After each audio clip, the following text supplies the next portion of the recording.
evening, everybody. Welcome to the Half Moon Bay City Council meeting for tonight, Tuesday, March 4th. We will begin our meeting. If you'll please stand for the Pledge of Allegiance. Thank you.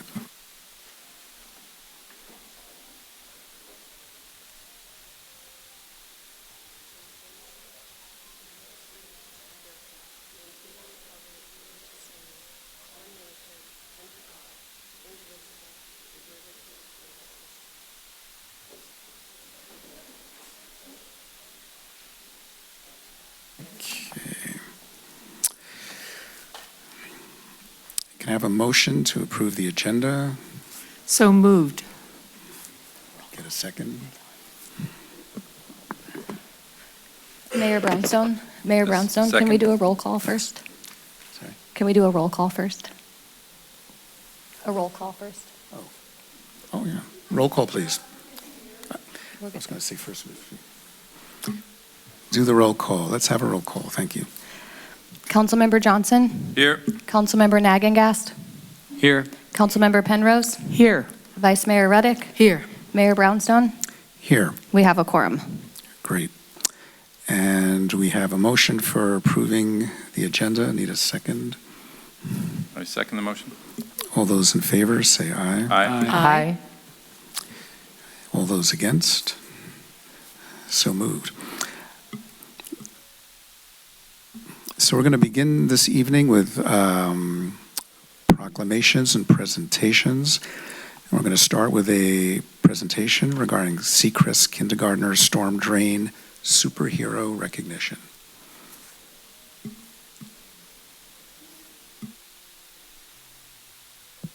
Can everyone hear me? Great. Good evening, council members and members of the public. My name is Matt Nichols. I am one of your Public Works and Sustainability Management Analysts here at Half Moon Bay. And tonight I am super excited to give a quick presentation on a project that we got to do with Seacrest Elementary School. This project was made possible by help from our Deputy City Clerk as well as our Public Works Maintenance team. If we go to the next slide. On January 14th, we had the awesome opportunity to meet with the kindergarten classes from Seacrest Elementary School. During that time, we got to learn about storm drains and storm water, and then we followed that up with those kindergarten classes adopting some of the local storm drains in front of their school. Next slide. Here's some quick pictures that we have of this happening. We got to meet with the kindergartners and talk to them and learn all about what they had learned in class about storm water and making sure that only clean water goes down the storm drains. Next slide. And then it was really cool. There was a few storm drains right in front of their school, and so we got to go out with the kids, and we put a storm drain medallion on one of the storm drains, and they got to see how that kind of works and where the water comes in and goes out. Next slide. And then we followed that up with officially adopting a storm drain. We kind of did like a little adoption ceremony with the kindergartners, and that was really cool. They were into it. I know it's kind of late for them. They're probably all going to bed right now, but they sent us a video, and so we can play that now. One more. No, go forward two. Yeah. Proclamation celebrating the amazing kindergartners of Seacrest for adopting storm drains. Whereas the kindergartners of Seacrest have shown their big hearts and tiny hands can make a huge difference in protecting our community and the planet. And whereas by adopting the storm drain near their school, these young environmental heroes are helping keep our water clean, our fish happy, and our city shiny. And whereas the students have demonstrated teamwork, responsibility, and a love for nature, all while having fun and learning how to care for their community. And whereas their efforts remind all of us that even the smallest actions can have a big impact on keeping Half Moon Bay beautiful. Now, therefore, the Mayor and City Council of Half Moon Bay do hereby proclaim the kindergartners of Seacrest as official storm drain superheroes. And let it be known that the city celebrates their work with big smiles and lots of high fives. And we encourage everyone to follow their shining example of caring for our earth. Signed this 14th day of January 2025. So yeah, they had such a great time. It was so fun getting to meet with them. And we love to be able to do these kinds of programs with our local schools. So to all the kids possibly watching tonight, thank you so much for working with us. And to any teachers watching this evening, please feel free to reach out. We'd love to work with your schools too. Thank you for coming this evening, and congratulations to the Seacrest Kindergarten Storm Drain Superheroes. Thank you.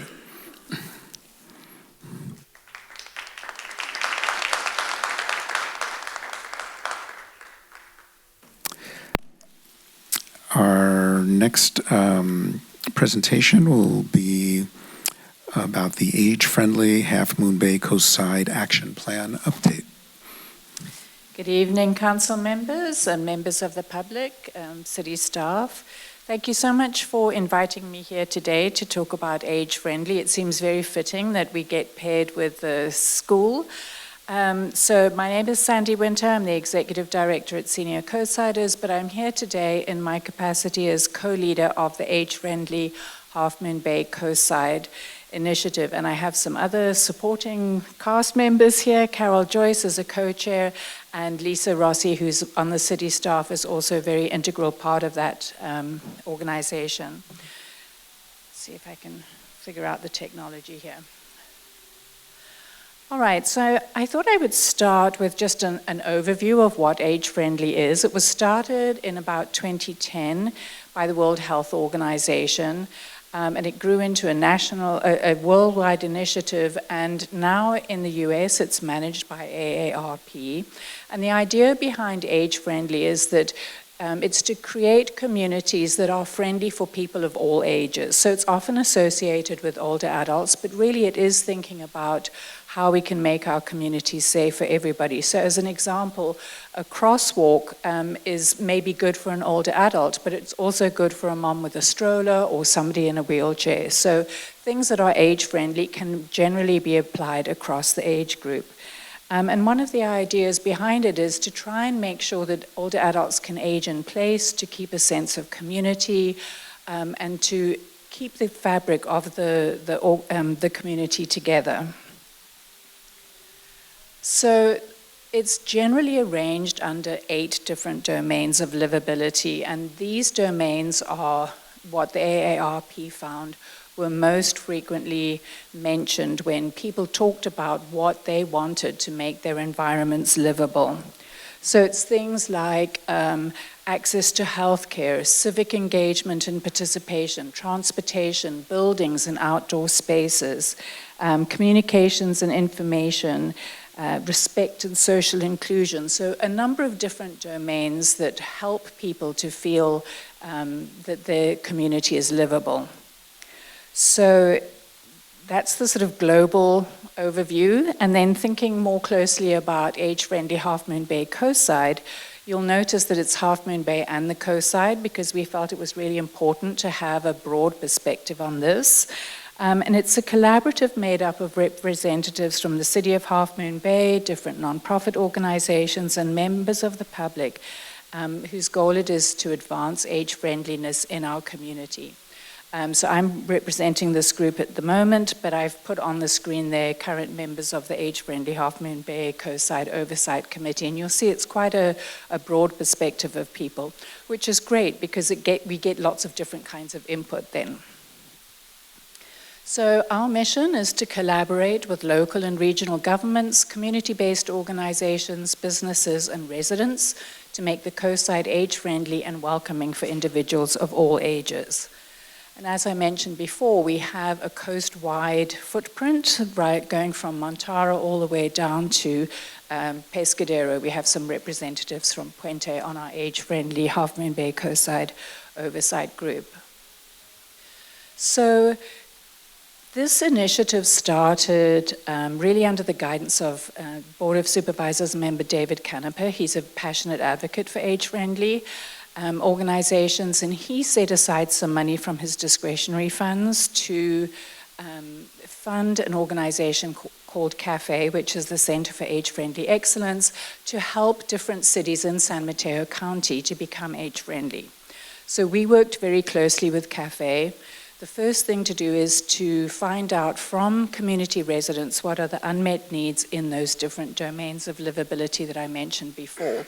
So we were very comprehensive in doing that here on the coast. We made sure to include people from different geographic regions, different economic status. We had focus groups with Chinese individuals, Spanish-speaking individuals, and with the homeless population. So we really tried to get a broad perspective. We then looked at all of the information that we received, and from that we developed some initial ideas of things that we thought that we could do to improve the age friendliness of the community. That initial plan was submitted to AARP by the City of Half Moon Bay in, believe it was March 2022. So we spent the first couple of years trying to establish ourselves as a coalition and working on these initial projects.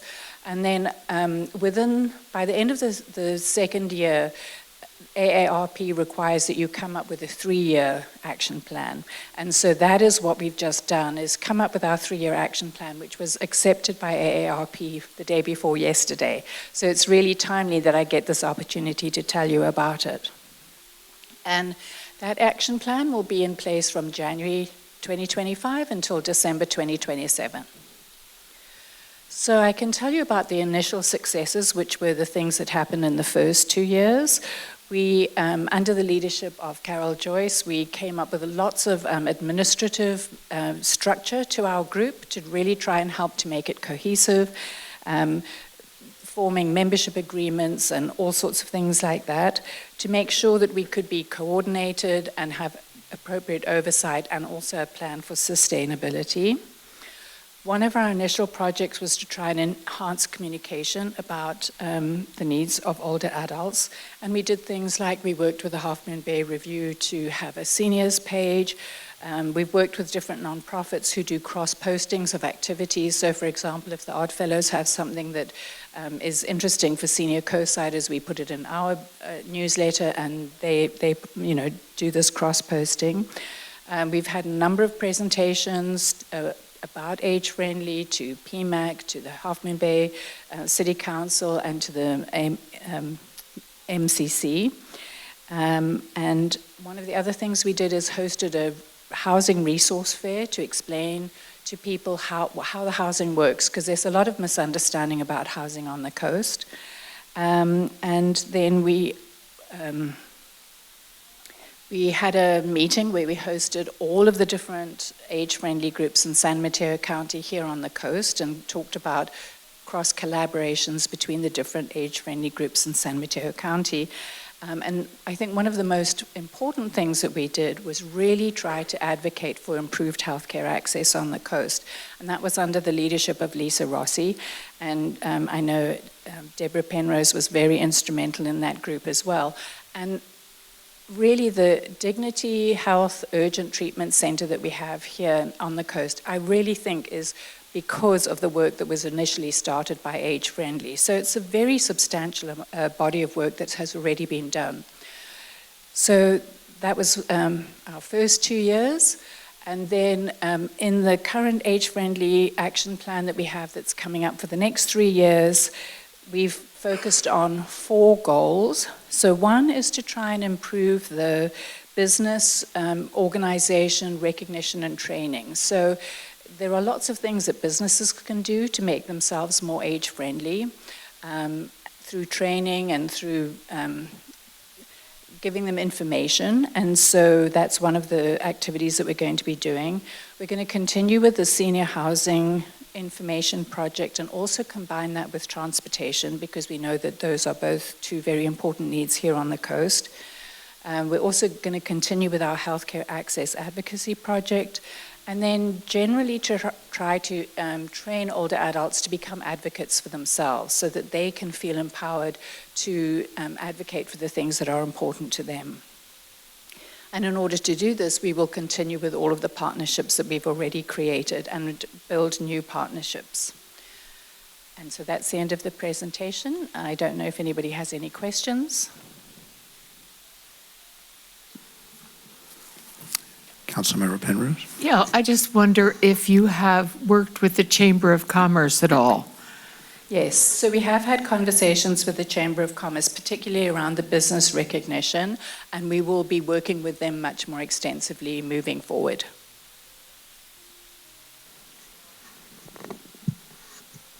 I just want to make sure that, because you guys were part of the urgent care driving force, we went to a meeting, or I did last night at the Farm Bureau, and Ray Mueller made that out of talking with the farmers and all the topics we were talking about. He brought that forward, that the urgent care is a pilot program, and we really need to make sure that our people use it, everyone, because otherwise it won't be here. So we need to make sure that gets out in all the newsletters that we can, because otherwise we'll lose the funding on that one. Exactly, and so members of the age-friendly group are doing a lot of work to promote the use of the clinic. So we're very aware that we need lots of people involved. Use it or lose it, right?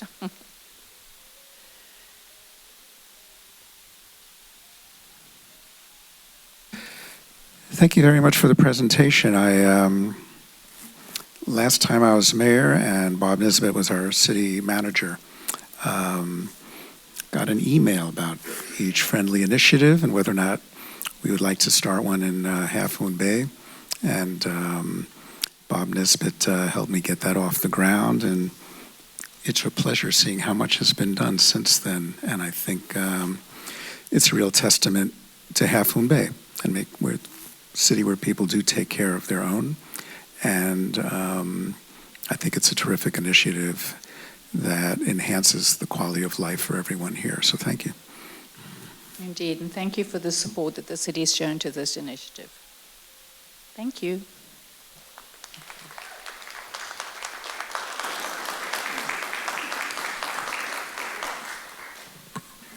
Our next presentation is around the Seton, an update on the Seton Coast side.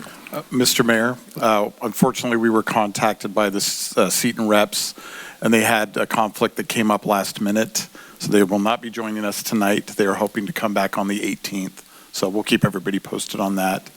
Great. But just for general information, I think people know Seton Coastside is the only hospital facility on the coast. It's located in Moss Beach, and it closed about a year ago, a little over a year ago, for renovations due to some storm damage. And we're really hopeful that they'll reopen it with a functional emergency room and space for potential expansion of services, and then of course the skilled nursing facility that serves the coastside as well. So that's the update that we'll get from them, is where they're at and when they plan to reopen, and hopefully some pictures of the progress. Several of us have toured the facility, and it's exciting to see it being modernized. I remember it as a little kid, and it was tired back then, so imagine what it looks like now. But it's looking good, so thank you. Thanks, Matthew, and we look forward to their update at our next council meeting.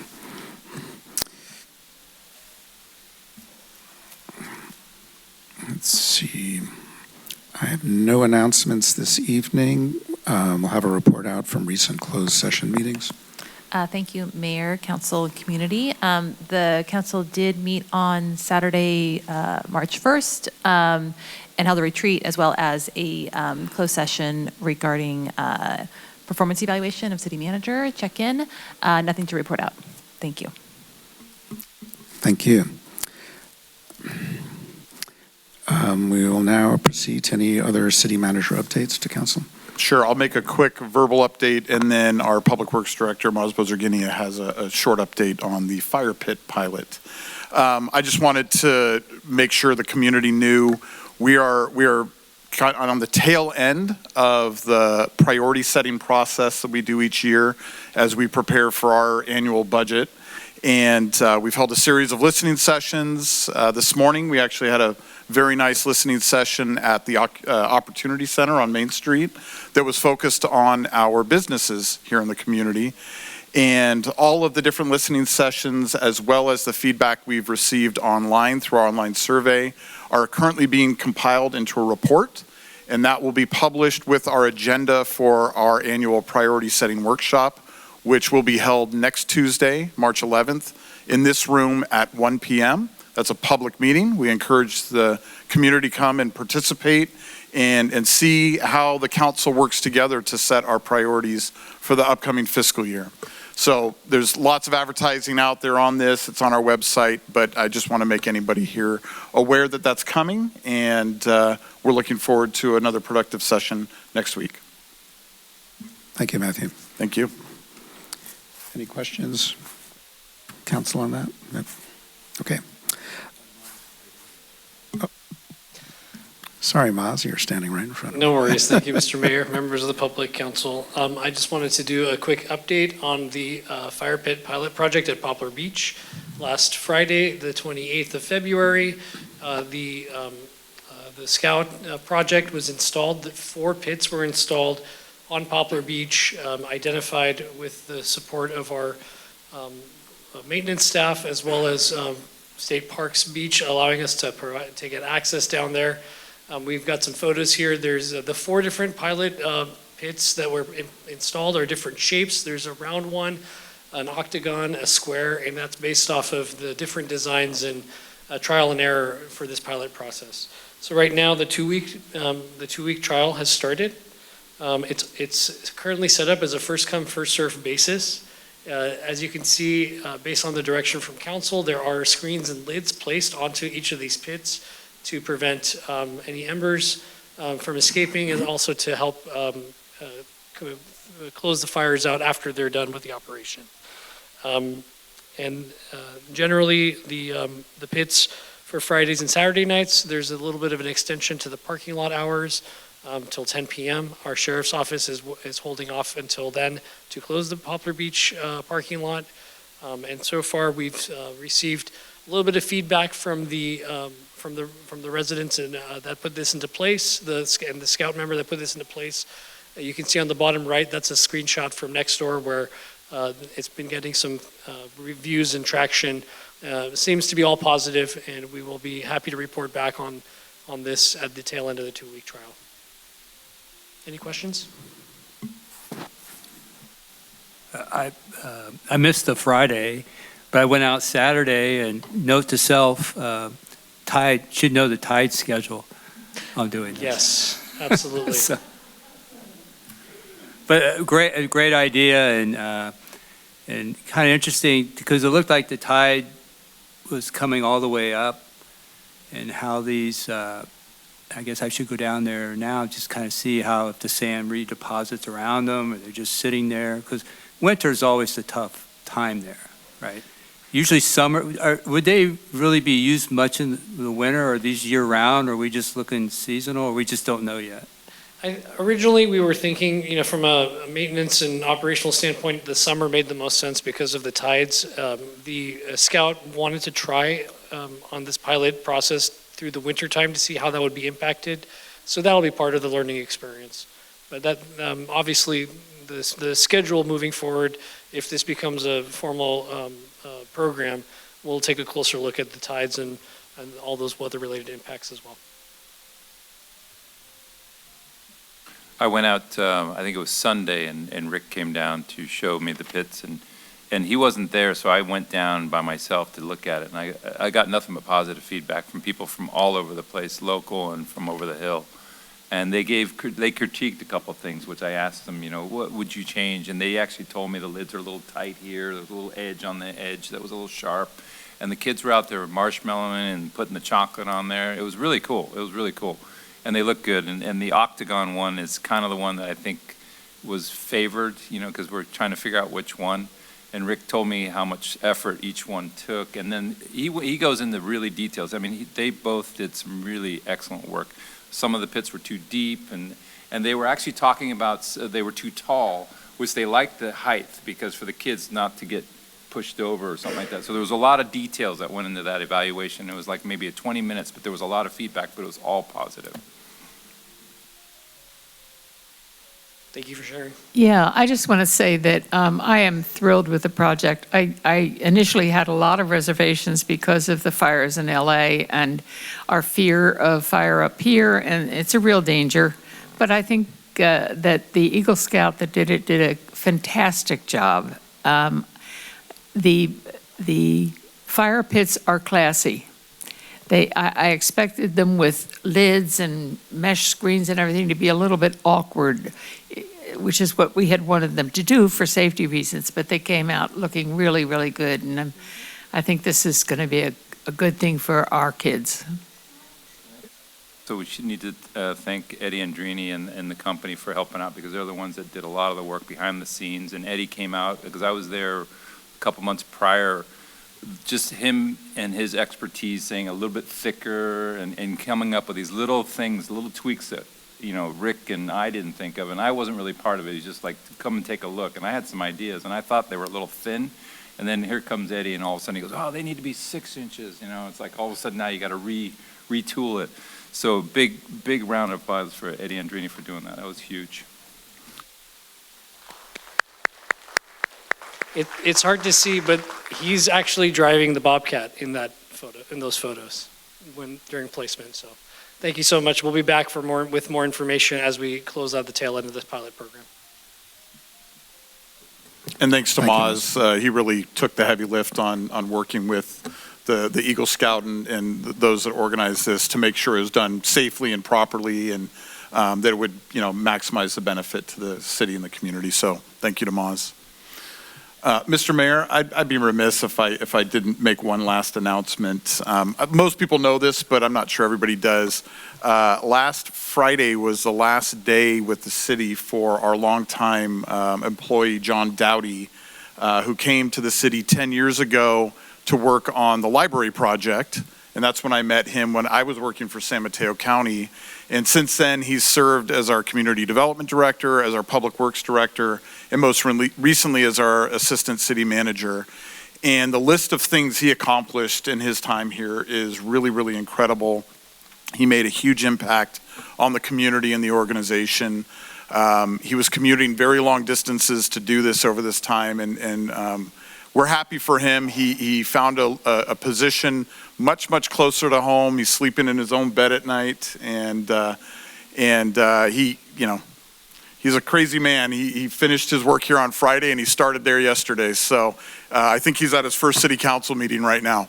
So he doesn't take a break, but you know, we owe him a debt for his incredible service and dedication to the community. He'll be missed.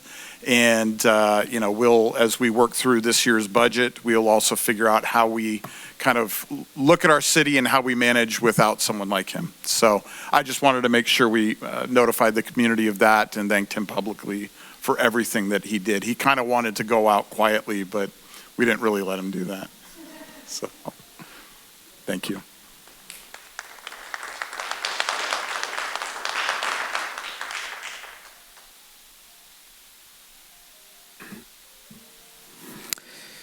So we are now going to open up public forum.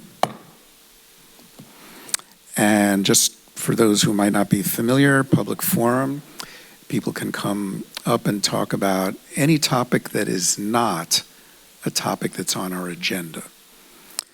If it's something people want to comment on an agendized topic, then there'll be an opportunity for the public to comment on each agendized item. So this is for non-agendized items. Each person will have 3 minutes, and there'll be a 30-second warning on the timer, so you'll know when you have 30 seconds left. Okay, our first speaker is Evelyn De Souza.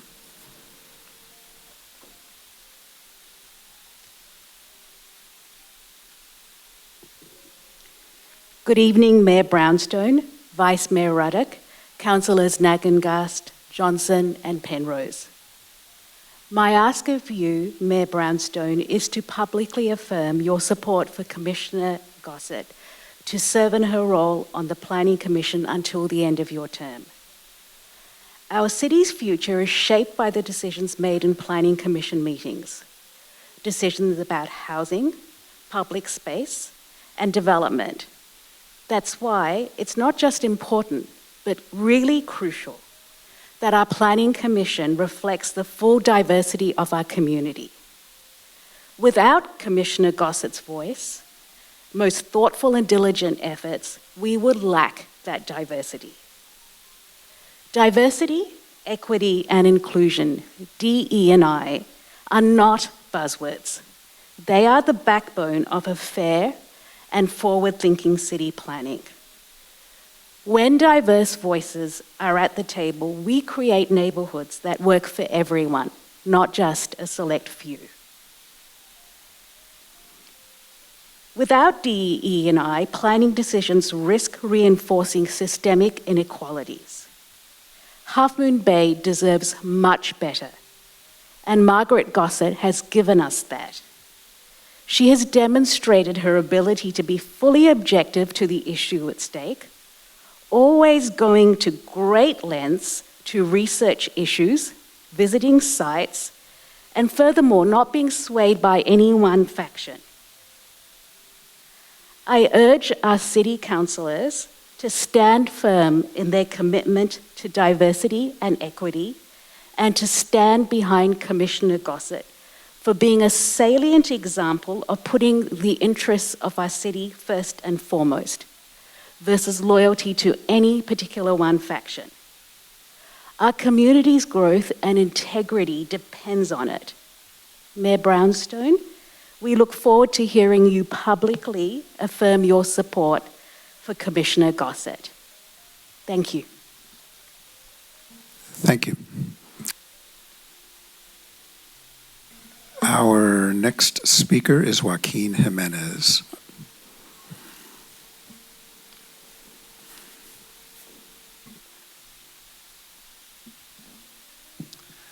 Good evening. Let me fix my microphone. Mayor, Vice Mayor, council members, city staff, members of the public. My name is Joaquin Jimenez. And today I'm speaking about Measure A. Today is going to mark a date in our county where our democracy or constitutional rights, civil rights are going to be tested. I don't know if you're familiar with Measure A. It was a measure brought to us by our county supervisors. They were asking, to give up more power to vote. Christina Corpus, or Sheriff Christina Corpus, she was elected by the people. If we were not happy with her, a recall could have done it. An investigation by the grand jury could have done it. Not the county supervisors. The county supervisors did not appoint Christina to the position. She was elected by the people. So it is up to us to make the decision to make sure that we still have our constitutional rights to vote, or civil rights to make a decision. And again, our democracy. Our democracy is going to be tested today, March 4th, 2025. Is going to be tested. What our county supervisors are trying to do, it's not right. Many people were confused about Measure A. We know at the beginning of the campaign, we know about the cost. Millions of dollars went into this special election. Millions of dollars. Pretty close to our 5.5 million. That's a lot of money. That is not pocket change. I hope you all voted right to make sure that we keep our power to vote and to make a decision. I personally voted no on Measure A. Thank you. Thank you, Joaquin. We have one more speaker, Chrislyn from Coastside Chamber. Hi, thank you so much. I'm so happy to see you all. I'm currently here in Los Angeles at the Visit California conference, learning about tourism trends. So I just wanted to let you know that we've officially gotten the Visit California designation for our visitor center. So we're one of about 20 in California that will have that designation. And what came with that is the ability to come to this conference.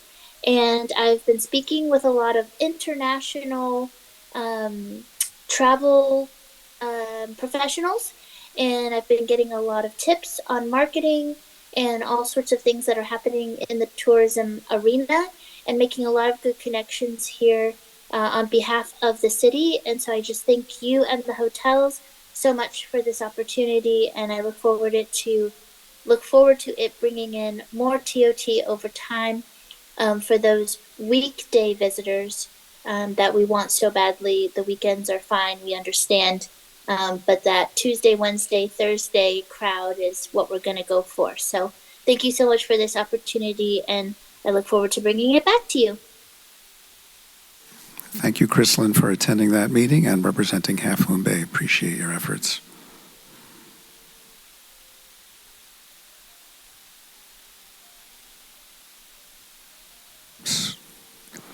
Our next speaker is David.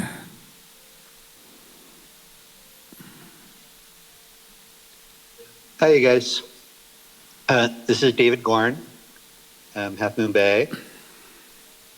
This is kind of random, but if you drive east on 92, when you get near the top of that passing lane,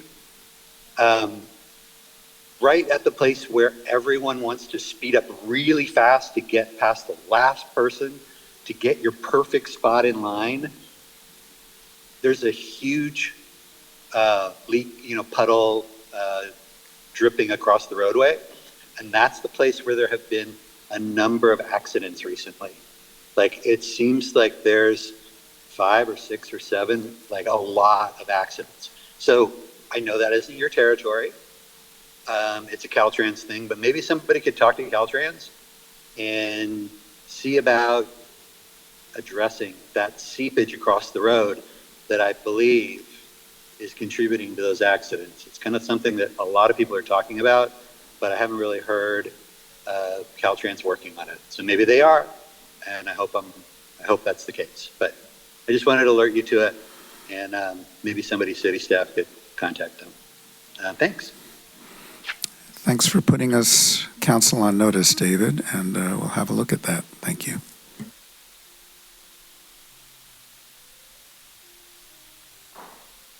Public forum is now closed, and we will now, our consent calendar is pretty brief.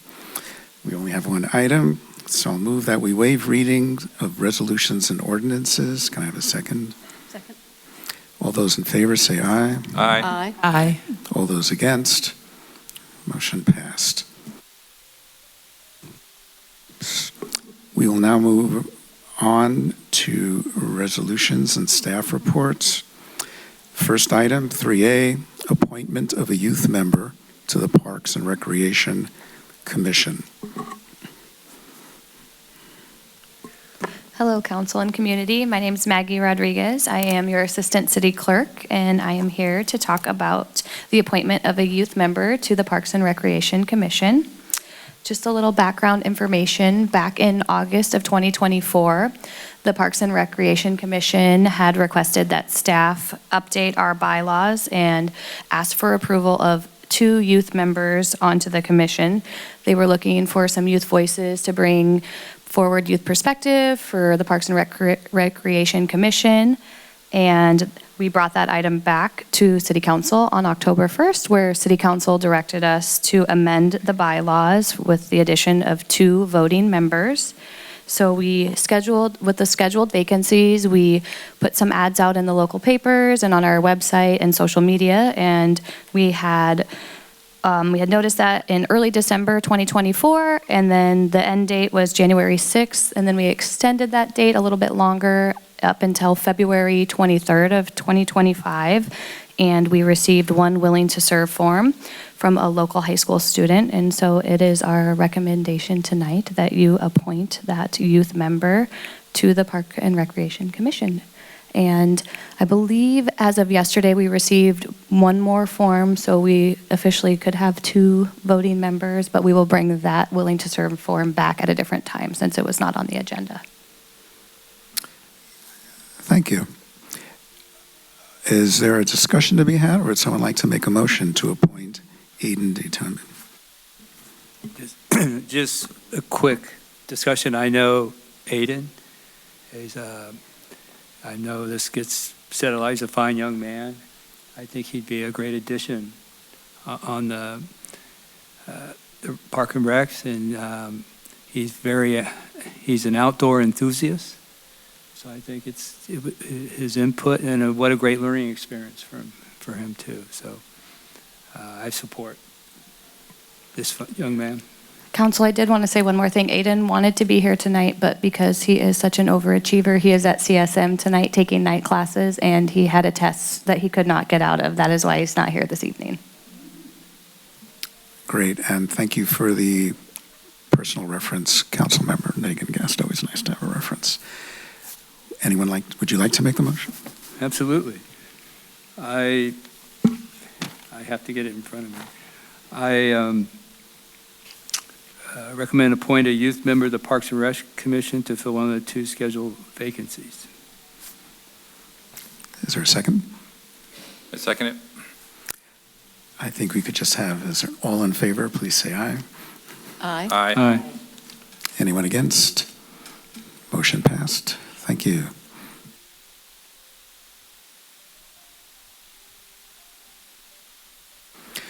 Our next item, 3B, is our mid-year operating budget review and adoption of a resolution to amend the fiscal year 2024-25 budget.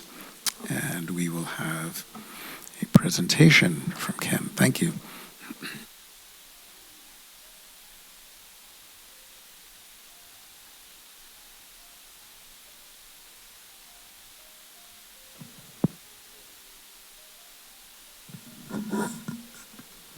Can you hear me? All right. All right. Good evening, Mr. Mayor, council members, and members of the public. Tonight, I will be presenting the mid-year review. Last council meeting, I presented the quarterly financial update, and that was a meeting about just the results. This presentation has a more forward-looking focus.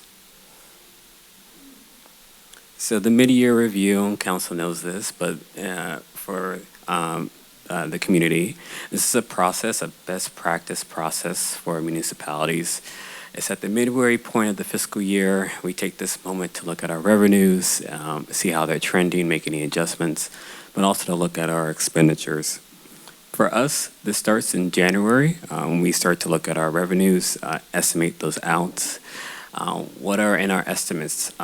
So what we take into consideration is how we did the previous year. That's a big factor. Has there been any growth in the first half of the year? Is that growth permanent? We consider all those things and we review it on a line-by-line basis. For expenditures, we meet with each department individually and we go over their budget, if they have additional needs, and if they do have additional needs, is there savings elsewhere in their budget that can meet those?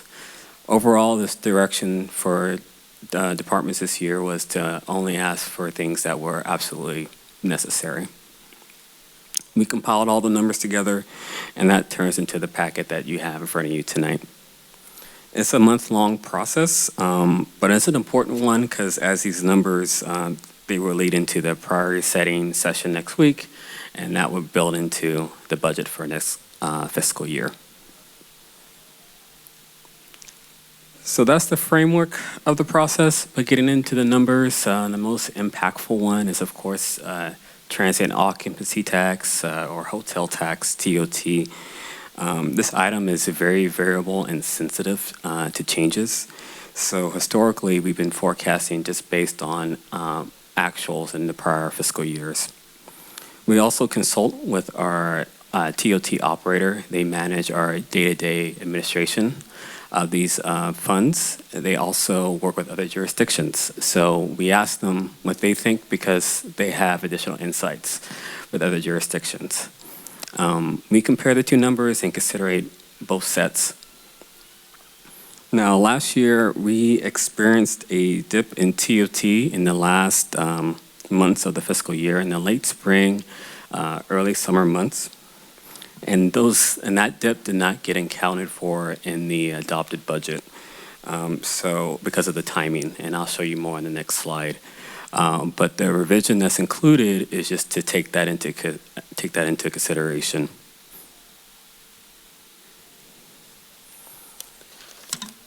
So this chart is to help visualize how we are recommending the budget for TOT. As you can see in the first teal column, or the darker blue on this projection, that is the actuals from the prior year. The gray column is our adopted budget, the one that we set in June. And in that dotted light blue column is the revision. So we adopt our budget in June. TOT numbers there's a bit of a 2-month delay. So when we adopted it, the latest and greatest numbers that we had were for March. So you can see in those April, May, June months, our adopted budget was a little bit over optimistic. So we're recommending that we bring that down to match 2024. The estimates range between staff and our operator range between 8.3 and 8.6. We're recommending that we go with the most conservative amount of 8.3. It is possible that we still hit our adopted, but just historically, we like to go with the lowest number. So TOT is just one of our major revenues. We have two others, property taxes and sales taxes. This table highlights our adopted, what we estimate currently, and the change between the two. Property taxes, we estimate 3.9, about 80,000 more, about 2%. We had received higher than anticipated property transfer taxes, and then our allotment for ERAF funds, or a section of property taxes, is more than what we budgeted for. Sales and use taxes is a bit tricky here. Right now, we're estimating 2.9, which is about a $300,000 decrease. This is a mixture of both tourism, but also the transportation sectors and the construction sector. As of yesterday morning, we got our last quarter in, and that was a bit better than expected, so we're a tad hopeful. But this line item is, we want to keep it, we're recommending it where it's at now. We see this as a conservative estimate given the broader economic environment. Overall, for major revenues, it's a downward adjustment of about $500K or 3%. We did see some gains in other areas. We had a lot of little gains in a lot of places. So we're anticipating an increase of about $300K. Half of that is development related. Think building permits, engineering fees, reimbursements of planner time. And the other half is for parking and recreation rental fees and classes and stuff like that. Overall, the net revenue adjustment is a $200K downwards.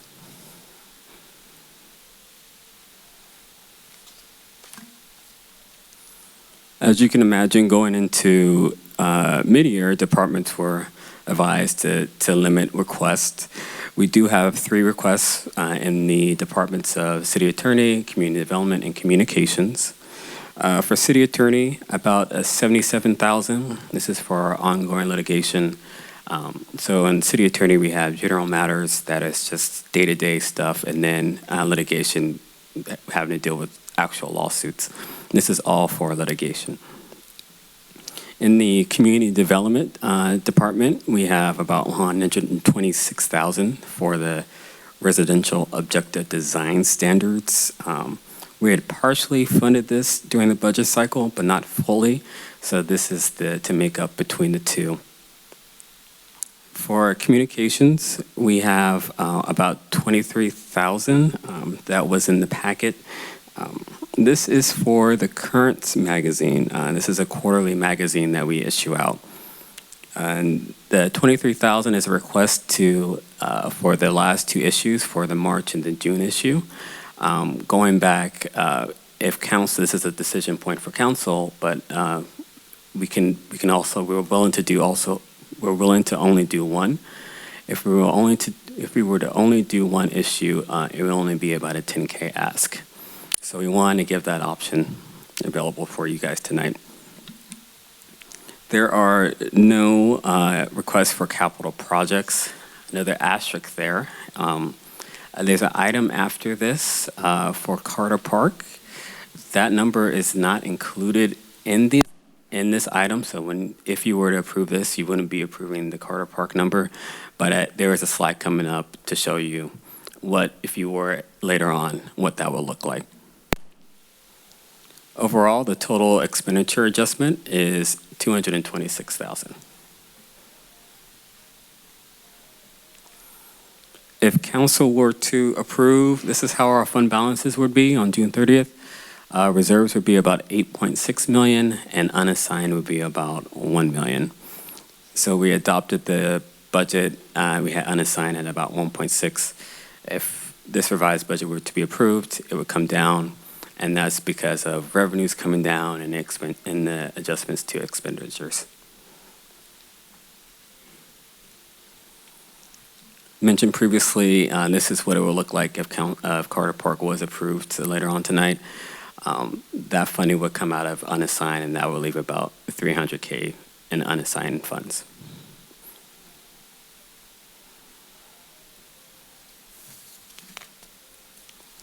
Looking even further ahead, as part of our budget process, we developed a very preliminary forecast for fiscal year 25-26.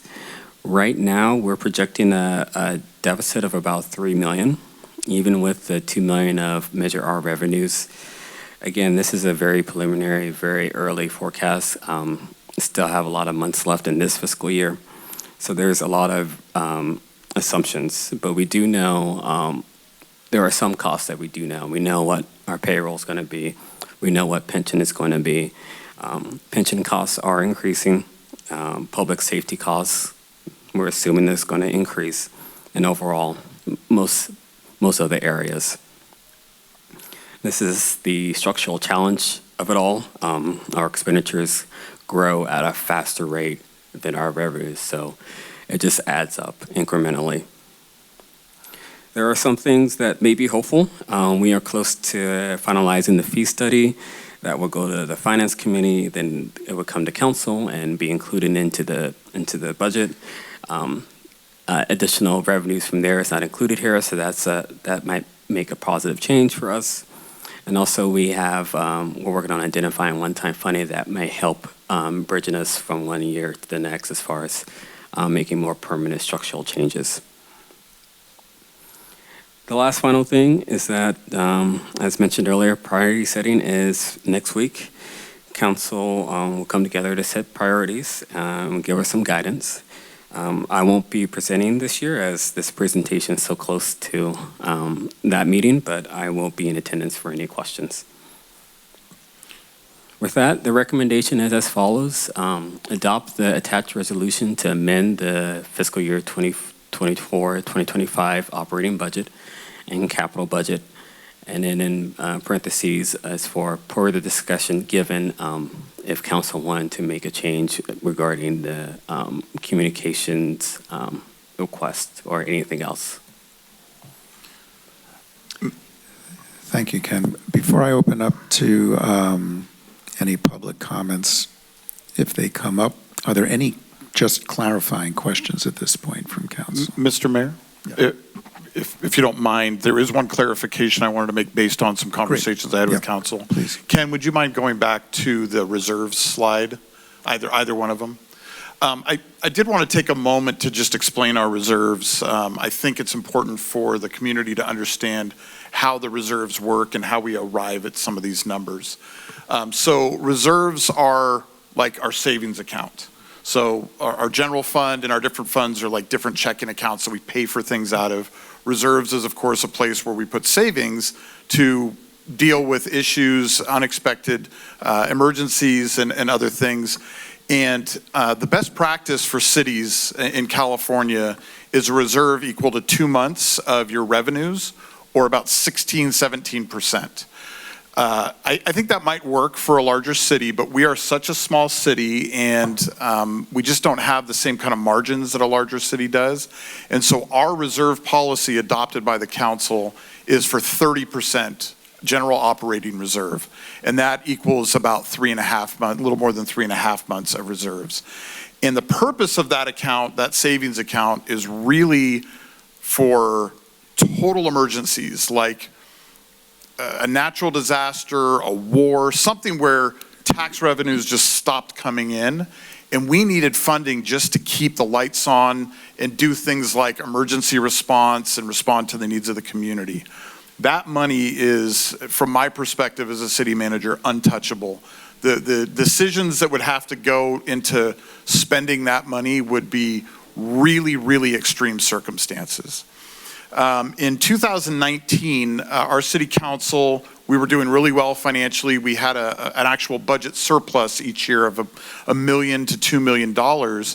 And a lot of that money was being put into projects and new programs, but our council had the foresight to create a second reserve, and we call that our economic uncertainty reserve. And they set a policy for that at 20%. On top of the 30% general operating reserve. And that's equal to about a month and a half, or 2.5 months of operations. And the purpose of that reserve was, as described, economic uncertainty. It was, and this was pre-pandemic.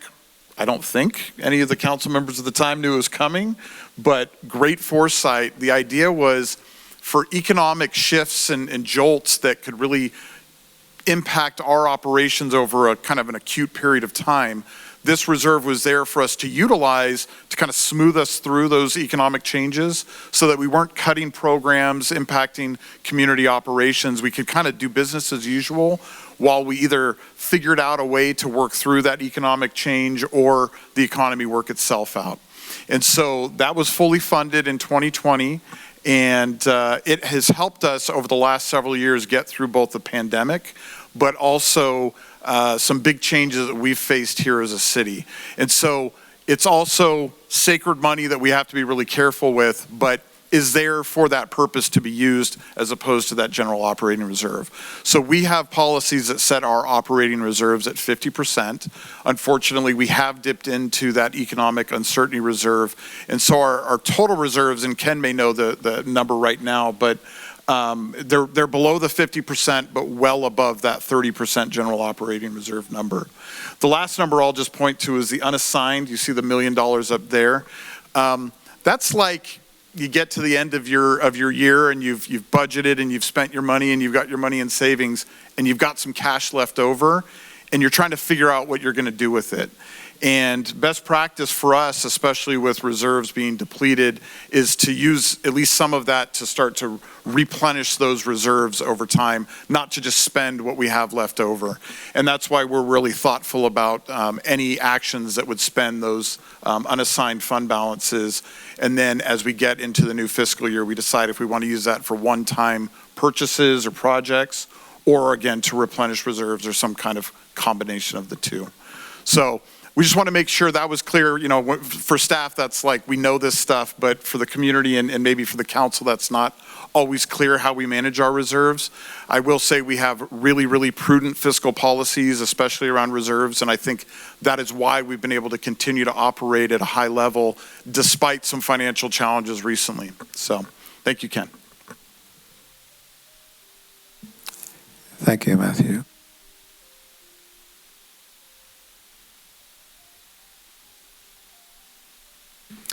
Paul, you had a clarifying question? No, I was going to ask Matthew to do exactly what he just did to explain. So that was perfect. Thank you. Vice Mayor Ruddick. Yes, I'm looking in the packet at the fiscal year 24-25 revised budget summary of fund balances by fund. And I'm looking at total all funds. First column is the audited fund balance from July 1, 2024, which was $49,898,709. And if you look at our projected fund balance for 6/30/2025, it's $35,442,775. And that is a difference of $14,455,934. So, in a year, our projected fund balance is more than $14 million lower than it was July 1 last year. That looks to me like very significant. Am I interpreting this correctly? At a high level, you are. I will add, though, the caveat is that a big portion of that 14 mil is going to be CIP and capital projects. So capital projects generally get funded in one year and then expended in another year, so you don't see them both at the same time. And for this year in particular, I think it's Highway 1 North. It had about an $8 million grant that occurred a few years back.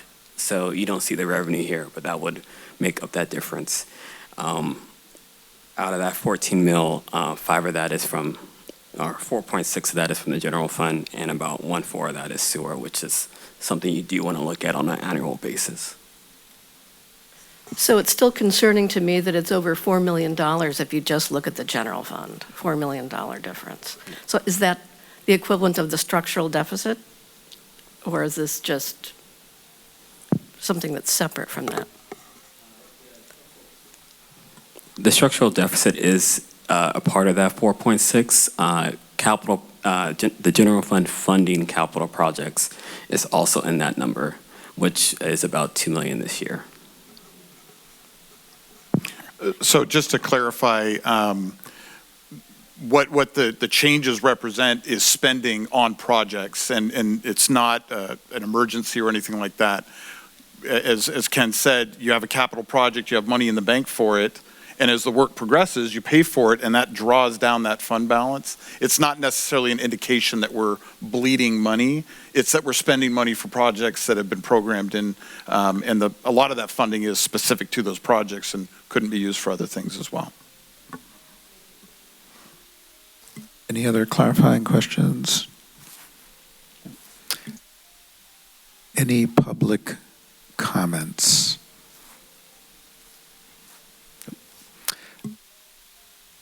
All right. Any further discussion? And if not, would someone like to make a motion? Yeah, I am concerned about our glossy quarterly magazine that goes out. I think it's not a lot of money, but I do think it's something that we could eliminate. I don't see the need for it. I think that even doing one issue a year is not a necessity when we are struggling with a deficit. So I'd like to look at the possibility of just eliminating that item and hear what the rest of council thinks about it. I saw that too, but I was looking at the big picture, and I know it's 23,000, and I didn't know we could cut it down to 10. If we can go online, I mean, it's just 23,000 and go online, I'm okay with that. I think we should have something to recognize. But I saw that. You're looking at these, what I call low-lying fruit. That's one right there. That's 23,000. This one's a tough one. This is a tough one. I was looking at this, but I agree with you on that. I mean, I'm okay with no, magazine. It's a nice magazine, but if we can save some money, let's save some money. And it's going to be a tough one. This is a tough one. Yeah, I think looking at low-hanging fruit is the first step. I think after that, it's the bigger steps. But if you don't take the small steps, you don't cut the budget. If we say, oh, well, it's only 23,000, and we're talking about a budget of, 6 million, 8 million, whatever, it doesn't seem like a lot of money, but it is money. And it's not just money, it's also staff time. It's the staff working on something that I don't know how important it is. I would agree, like maybe looking at an online publication, maybe using the Coastside Magazine if you want to get something out in print. One of their editions, just print the list of classes or whatever it is. But yeah, it's low-hanging fruit. It's you know, it's peanuts, but it's worth looking at. You know, I think we should be looking at other things too. Absolutely.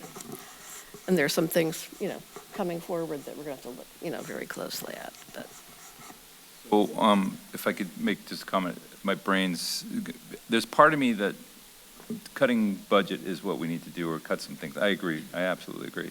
But the other side of this, because we look at our revenues, because I look at sales tax in my business. I know when I'm doing well at 35 or 45, I'm like, wow, we're doing good. And then we start hitting 25, you know, and then all of a sudden I can base my business on my sales taxes. And so with this sales tax, we're down 10%. So long story short, if we start cutting on the magazines, or at least we should be planning, like Crystalline's doing right now, we have to start going in tourism. We have to promote our city.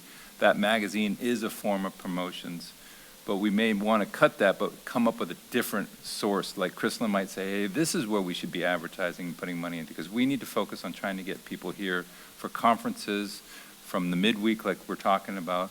Monterey right now, if you do the comparison, I talked to Matthew about this, and Monterey is not the same city. They're at 80% general fund or TOT, so they really rely on hotels, and they're at 54%, and they're 0.2% down at this point, which is nothing, that's a zero. Here we are in our little thing, but they're booking during the week like crazy, and they can do it. They have an airport there, everybody's hustling there. But we're just a micro version of that, but we need to regroup and re-advertise ourselves. And when we do that and show our city as beautiful it is, and every meeting I go to, when I go to these council meetings and there's other fellow council members in there, the first thing they say is, Half Moon Bay, I love it. We have something here. We just need to rebrand it and get going, and they will come. But we definitely are in a deficit right now, and we have to work on that. And our goal right now is to get that sales tax up and the TOT up, and we can do it. But I worry about cutting on things that we have to use for tools. Certain that this is a tool. This magazine is one that goes out to every resident of Half Moon Bay. It's coming to you at your home, me at my home.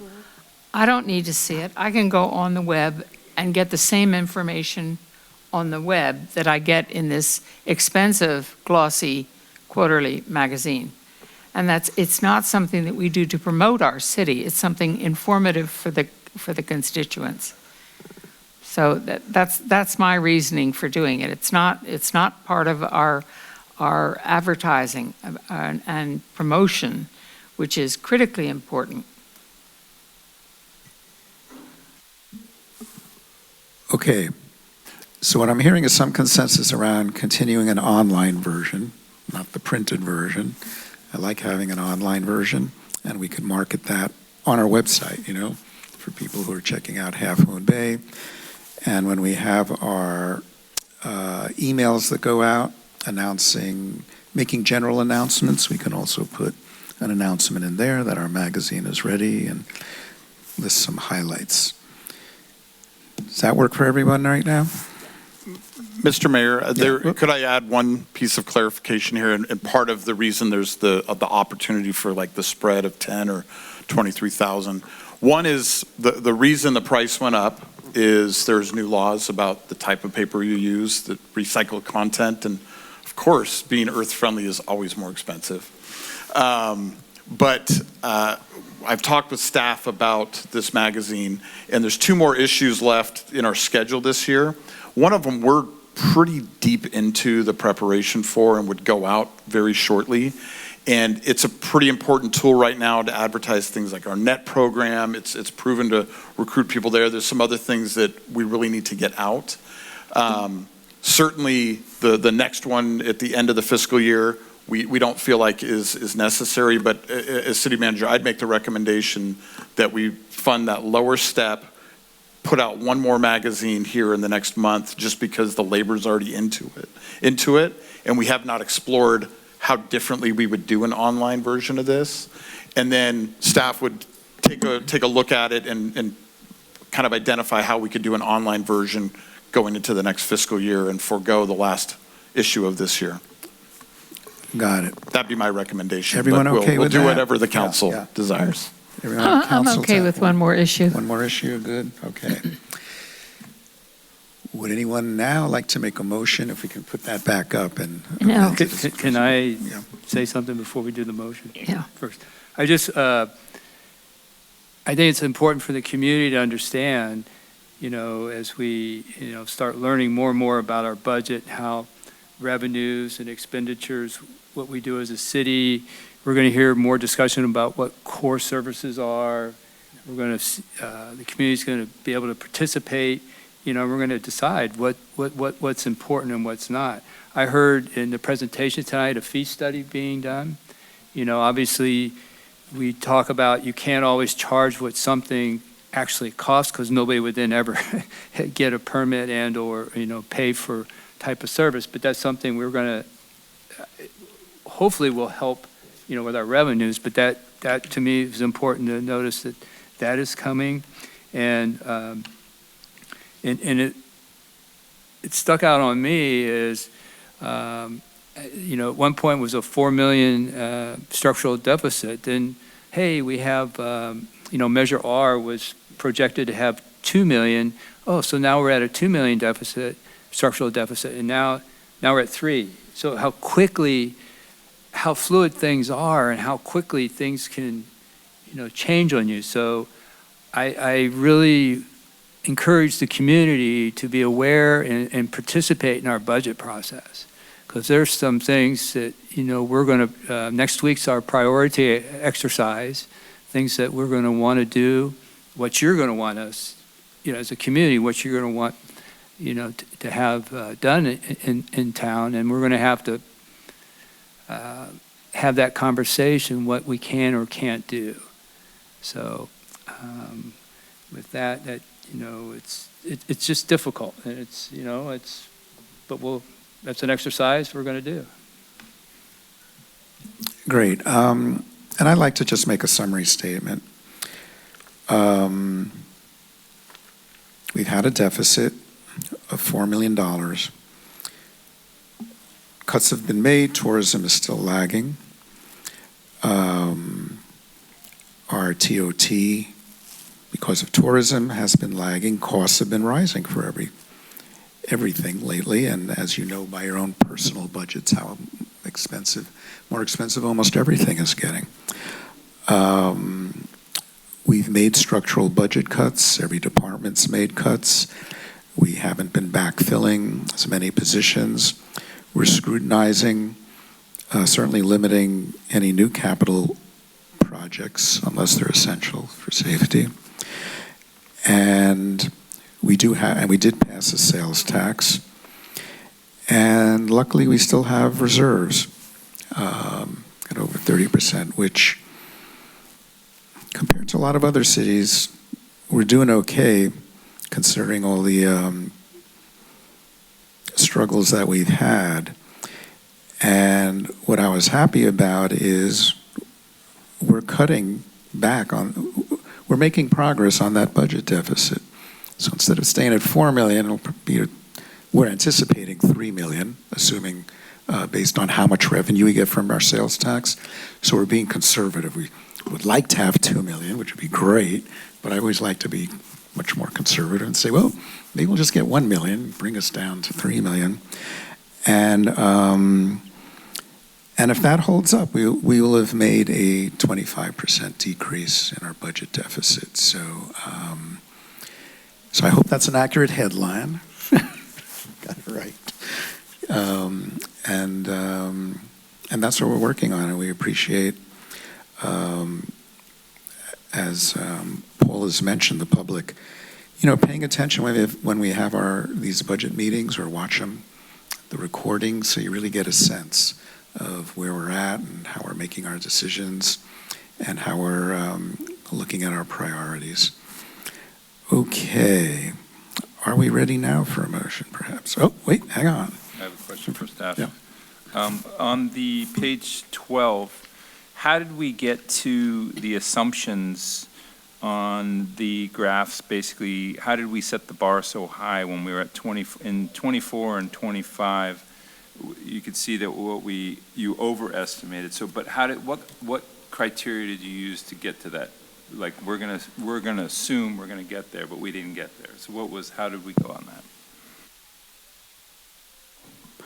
Yes, so what went into the adopted budget at the time is so for the 2025 adopted budget is the numbers, the actuals from 2023, because that was the latest numbers that we had available for those months.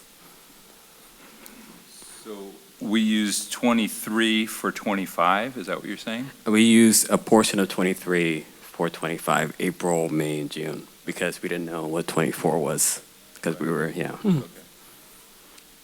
And then the other question I have is, I mean, it's Opportunity Coastside Center, on that, well, how does that pan out on those numbers there? I mean, it just, the percentages, I was just wondering about that. It's just an oddball one. On page 20. Yeah.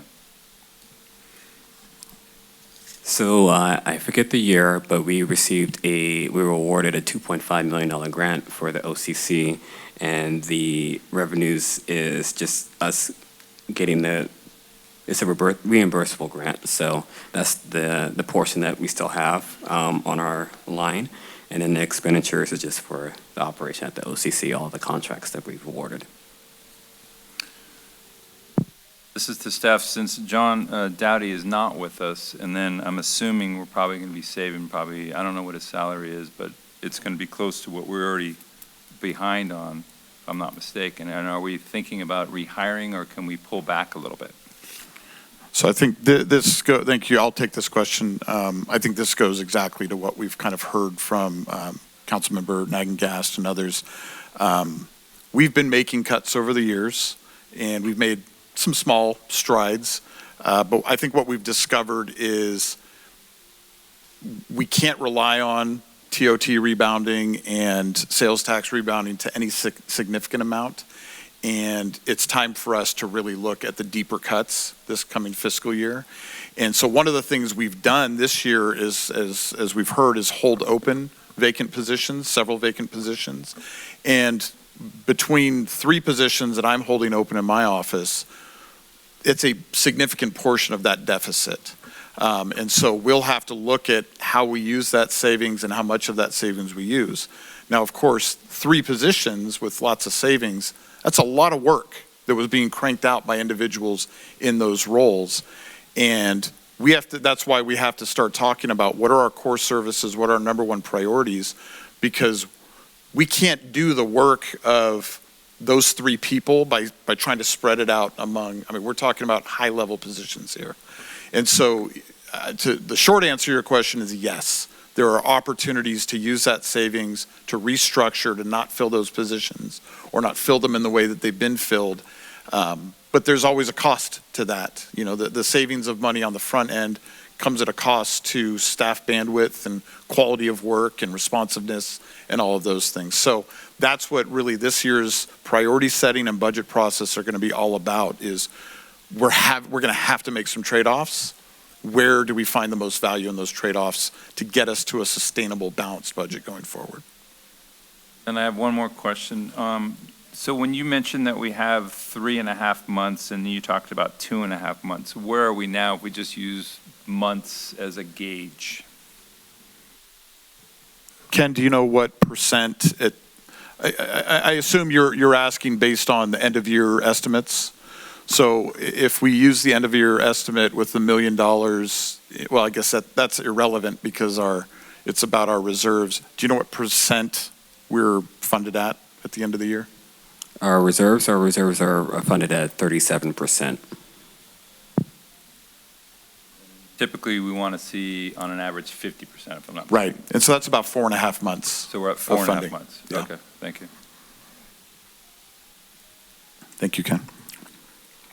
Paul, you had one more question? Yes, one more. So there was some discussion, and I heard about another item that's on the agenda tonight, and also in the agenda report, there is a table or shows anticipating something, an action that may or may not happen on another agenda item tonight. So what we're going to say, we approve this now, this sets us up to be able to do what we can do then on that other item.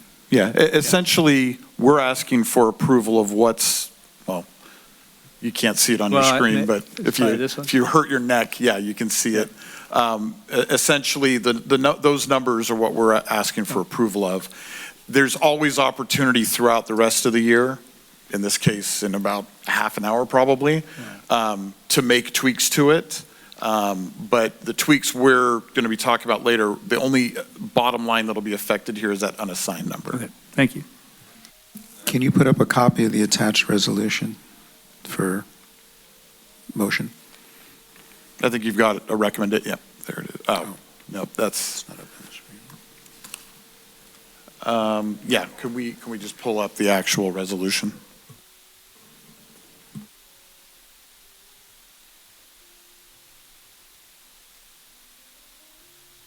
If someone else has it on their screen, that's fine if they want to make the motion. I just didn't know it was there in here.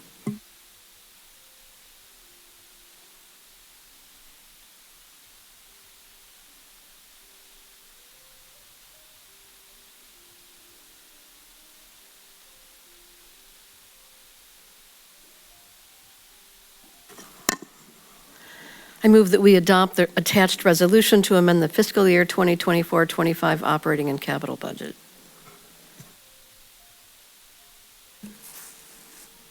Second. I'd like to second it, but with the discussion, taking into account the discussion that we had about the glossy quarterly magazine. So include in that motion with the adjustment to the transition from a printed magazine to an online magazine to make that budget adjustment. Amendment accepted. Amendment accepted. Okay. I'll second. Okay, let's have a roll call on this. Councilmember Johnson? Yes. Councilmember Nagengast? Yes. Councilmember Penrose? Yes. Vice Mayor Ruddick? Yes. Mayor Brownstone? Yes. Motion carries. Great.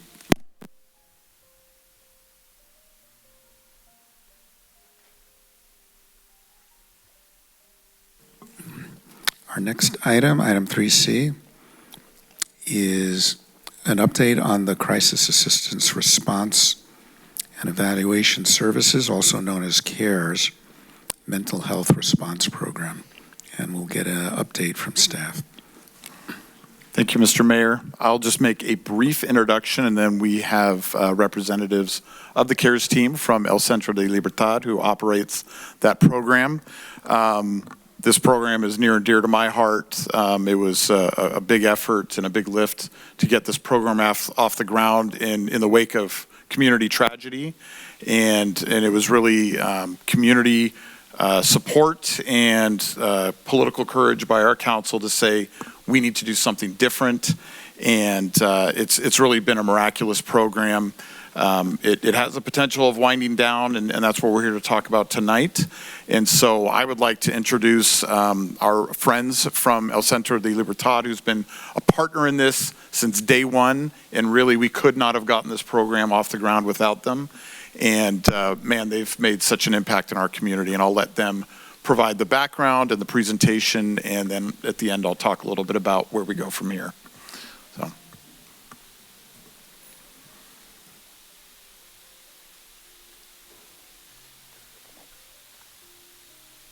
Good evening, City Council and members of the public. My name is Luis Valdivias. I'm the Director of Operations with El Centro de Libertad, the Freedom Center. We're primarily a substance abuse treatment provider that operate from Redwood City and also on the coast side. And like Matthew said, back in March of 2022, we launched the CARES program, a crisis response team to an alternative to law enforcement response for mental health here in Half Moon Bay. This is Mike Akana. He's our Executive Director. And behind me, I have our CARES team, which I'll go from left to right. This is Kim, Holly, Frankie, and Diana. So thank you. So this is CARES program, and it stands for Crisis Assistance, Crisis Assistance Response and Evaluation Services, and we're funded primarily through Half Moon Bay, County San Mateo, and also through state funding through the Badges program. Next slide, please. So yeah, a little bit of back history about the CARES program. So we launched back in March 16th of 2022. After many years of the unfortunate tragedy from the Serrano family with Yanira Serrano. Like Matthew said, we had a lot of support from the community, a lot of support from Tony and his family. People wanted to see something different done in the community. They wanted to build support and trust from the law enforcement, and really to prevent more tragedies from happening. As you guys recall, throughout the pandemic and back in 2022, we were seeing a lot of tragedies happening across our country. So it was no different here in Half Moon Bay, and we really wanted to make a change and impact on that. Like I said, as you guys recall, back in 18-year-old Yanira Serrano experiencing mental health crisis when she was fatally shot by San Mateo County law enforcement. The Serrano family, the whole city of Half Moon Bay and the community worked very tirelessly to advocate and get this program off of its feet. And we finally were able to do that in March of 16th of 2022. I also have a quote here from Tony, which he said, "All I know is it will save many lives and restore the confidence to make a call for help." Which, you know, that to all of us, like Matthew said, very near and dear to our hearts. I mean, everybody should be able to call when experiencing a crisis and be able to get help. Next slide, please. So just a quick backstory on what is CARES. So we do crisis assistance, we do mental health assessments, and one of our primary approaches is also approaching it with empathy. So the CARES team provides immediate assistance, crisis assistance to individuals facing mental health emergencies, offering compassion and support. Throughout the mental health assessment, our trained staff members, they assess each and every situation and decide what's the best course of action to de-escalate and also to refer and be able to link them to the proper services that somebody may be needing, additionally with follow-up. And then, of course, with the empathy portion, like I said, not everything requires showing up with a gun and a badge. You know, sometimes people are experiencing different types of crises, and that's what the CARES team is for, is to be able to show up in those situations, and rather than escalate, is to de-escalate and make sure that we're able to help individuals and get them connected with local resources. Next slide, please. So on the CARES approach, CARES supplements traditional law enforcement by prioritizing de-escalation and crisis interventions. Key distinction of the CARES program is our commitment to culturally competent care, ensuring accessibility for diverse community members. As most of you live and experience a lot here in the community, you guys know there's a lot of Hispanic population, the aging adult population, and that's a lot of the population that we really are able to serve and really make a difference in when we're responding to these calls. Additionally, we provide an alternative for 911 for mental health crisis, leading to more compassionate interventions, and we develop safety plans and coping mechanisms for those individuals. Next slide, please.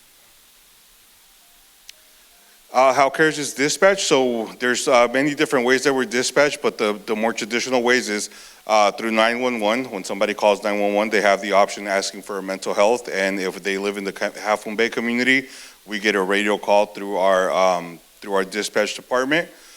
Deputy request, so we connect very well with our deputies here in Half Moon Bay.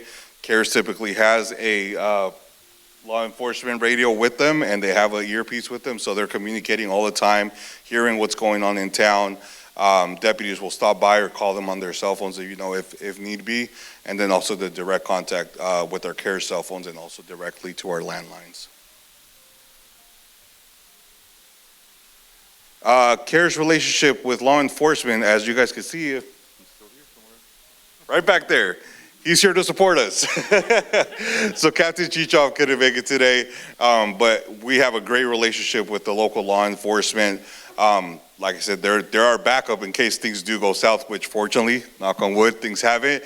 But they're there to support us, and that's one of the greatest things that makes the CARES such a unique program, is that we were able to build this collaboration with law enforcement at a time where it seemed like when people were saying, eliminate, defund the police, we were able to bring that together and actually say, hey, rather than defund the police, why don't we work together and we could take off their caseload? What is something that we could do, not necessarily better, but we have more tools and equipped and training for it, and let them handle some of the more traditional law enforcement type of responses. So that's really what the relationship is with law enforcement, and they could advocate for me all the time. It's like they have meetings after certain calls. Sometimes they'll meet up and talk about what happened in the call and how to better collaborate. So that's our relationship with law enforcement here as well. Next slide, please. When and where will CARES respond? So we're open 7 days a week from 8 a.m. to 6:30 p.m. We're located just right behind here on 225 Cabrillo, Suite 201C. And we'll respond anywhere from Mid-Coast down all the way down from Devil's Slide to Moonridge. And at deputy's request, we'll even respond to La Honda, Pescadero, and Pacifica. Homes, business, schools, shelters, homeless encampments, anywhere you call us, we'll be there. All right, so what happens when CARES arrives? So we do primarily three things. So first of all, is scene assessment. We do an initial evaluation, focusing quickly on gathering information from the individual or those that called in to see what type of state somebody may be in and what type of services they need.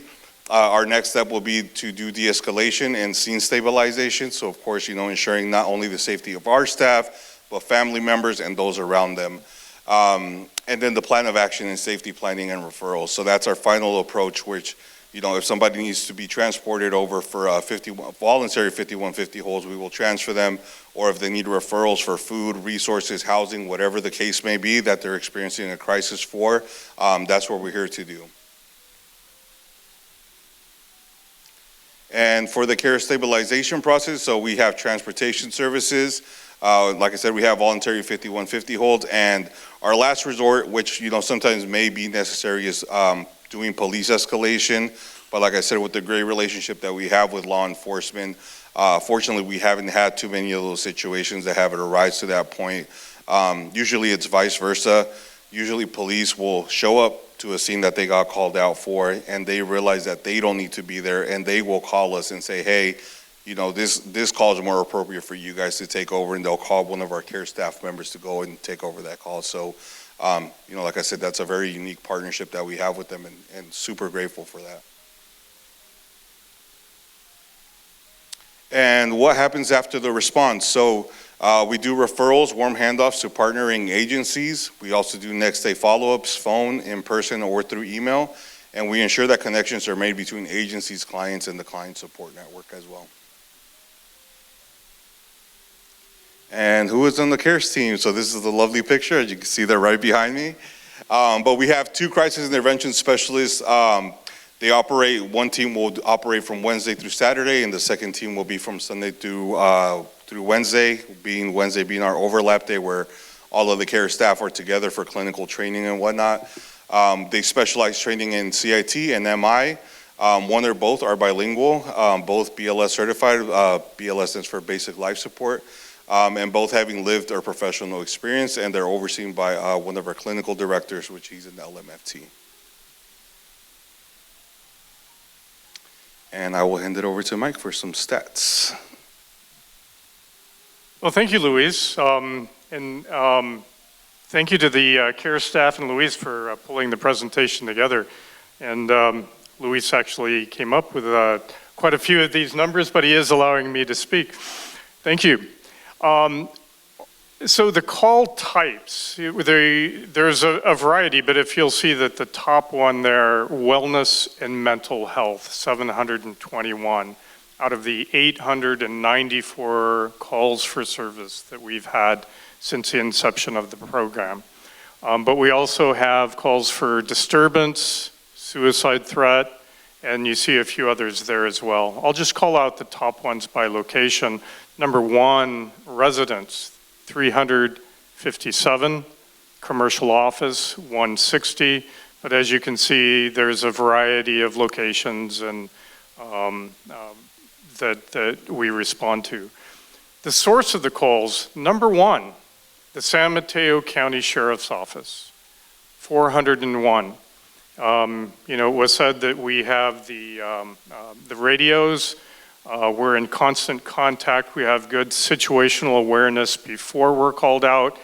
And we have awareness of where the sheriff is. The sheriff has awareness of where we are.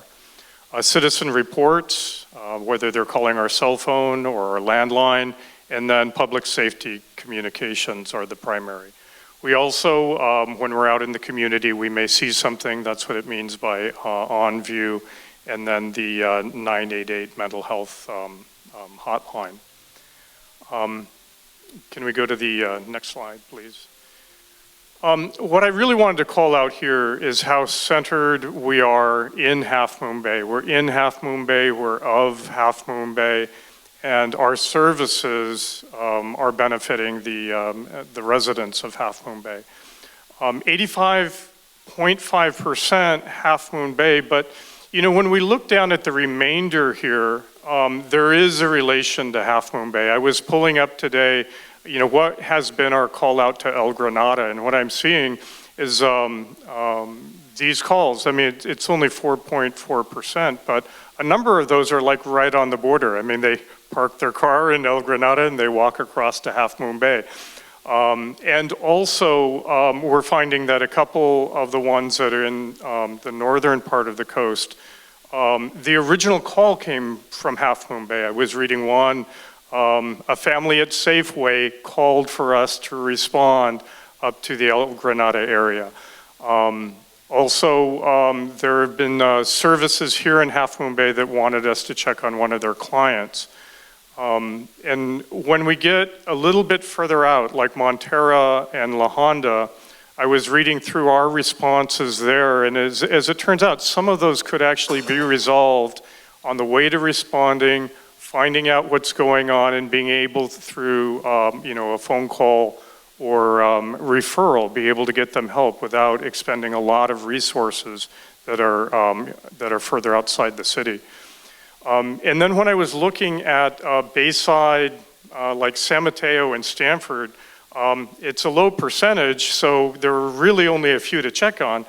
But at Stanford, we went there to check on somebody who had a beach emergency, and it was somebody who had actually come through Half Moon Bay, was at the beach, there was a tragedy, and we went to serve the family there at Stanford.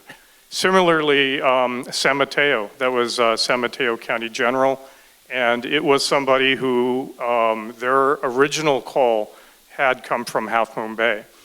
85.5% Half Moon Bay, I mean, I'd almost be willing to say, the number kind of stands for itself, but the reality is, in the balance of the others, on most of those, there is a relation to Half Moon Bay. And can we have the next? A 40-year-old woman from Half Moon Bay faced significant challenges due to mental health struggles and drug abuse, which led to her losing a corporate job and becoming homeless. Her situation reached a crisis point when CARES was dispatched for a welfare check. The client was found outside Abundant Grace acting erratically and seemingly experiencing a mental health crisis. Abundant Grace could no longer provide services due to her behavior, but CARES was able to de-escalate the situation and talk with the client.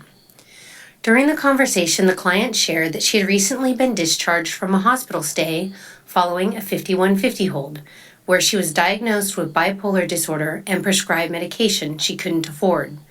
Despite these challenges, the client expressed a strong desire to stop using drugs and to turn her life around.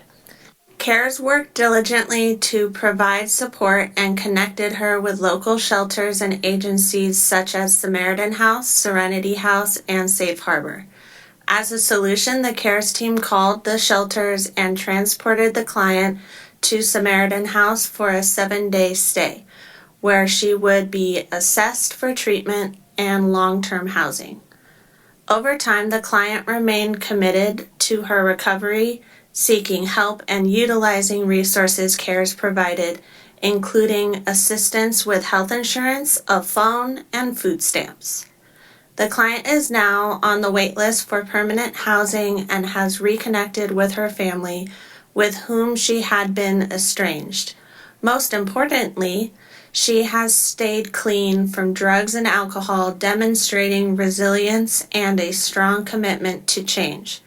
CARES remains dedicated to supporting her as she works towards stability and a brighter future.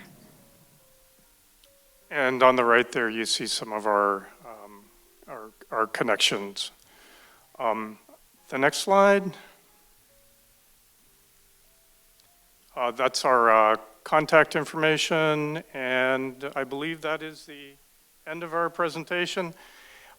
So what was being read there, just by the way, it was being read there by the CARES team that's standing behind us here, and really proud of having a full CARES staff, which we've worked hard to finally have 4 people who are providing consistent service. So thank you for your attention.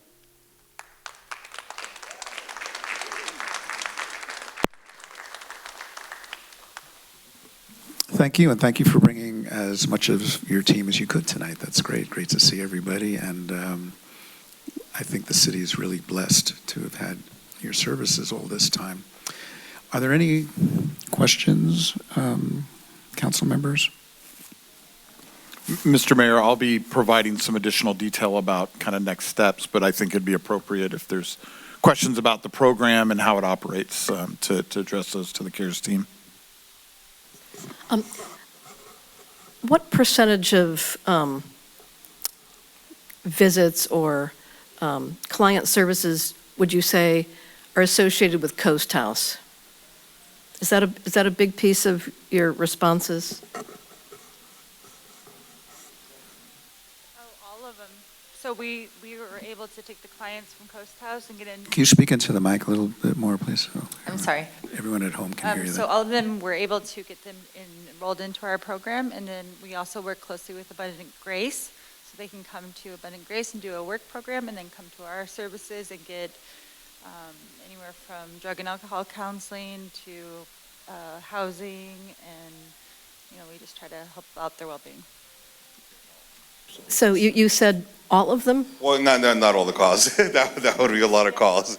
But to answer your question specifically with the Coast House, so without having the exact percentage of it, I would say over time, especially when Life Moves was in charge of Coast House, we were having a good percentage of our calls going there. I would say on average we had maybe anywhere from 4 to 5 calls that were there, and sometimes we would have even more that weren't directly related at the Coast House, but were from Coast House residents that were out and about in the community. So I would say on average maybe about 4 to 5 that we would get per month from the Coast House, and even now with the new We Hope that had taken over, I would say we still get, I don't know, maybe like 2 to 3 per month, somewhere around there. You're welcome.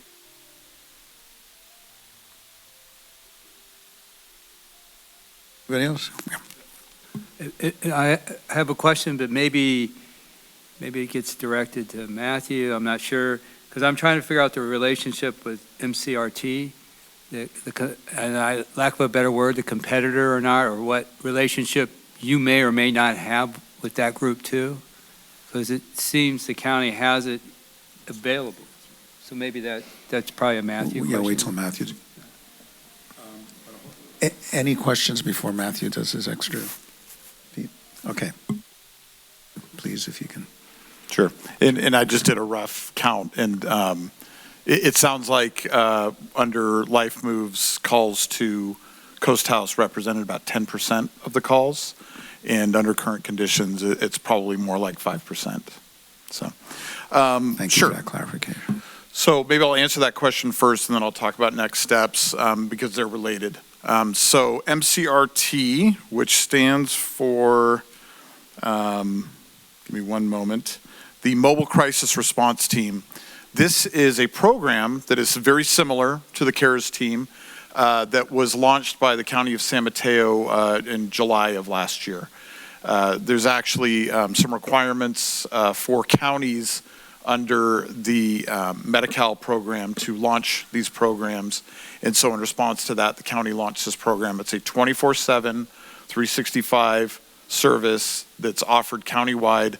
I don't know exactly how many teams they have. I believe it's 4 kind of aimed at one for the north region, one for the central region, one for the south, and then one for the coast. And they're based out of San Mateo and can respond to similar calls. And I think Luis has actually been involved in some of the planning and kind of focus groups and discussions about that. So maybe, Luis, if there's anything else you could share about how they operate and how you all interface with them. Yeah, so that's right.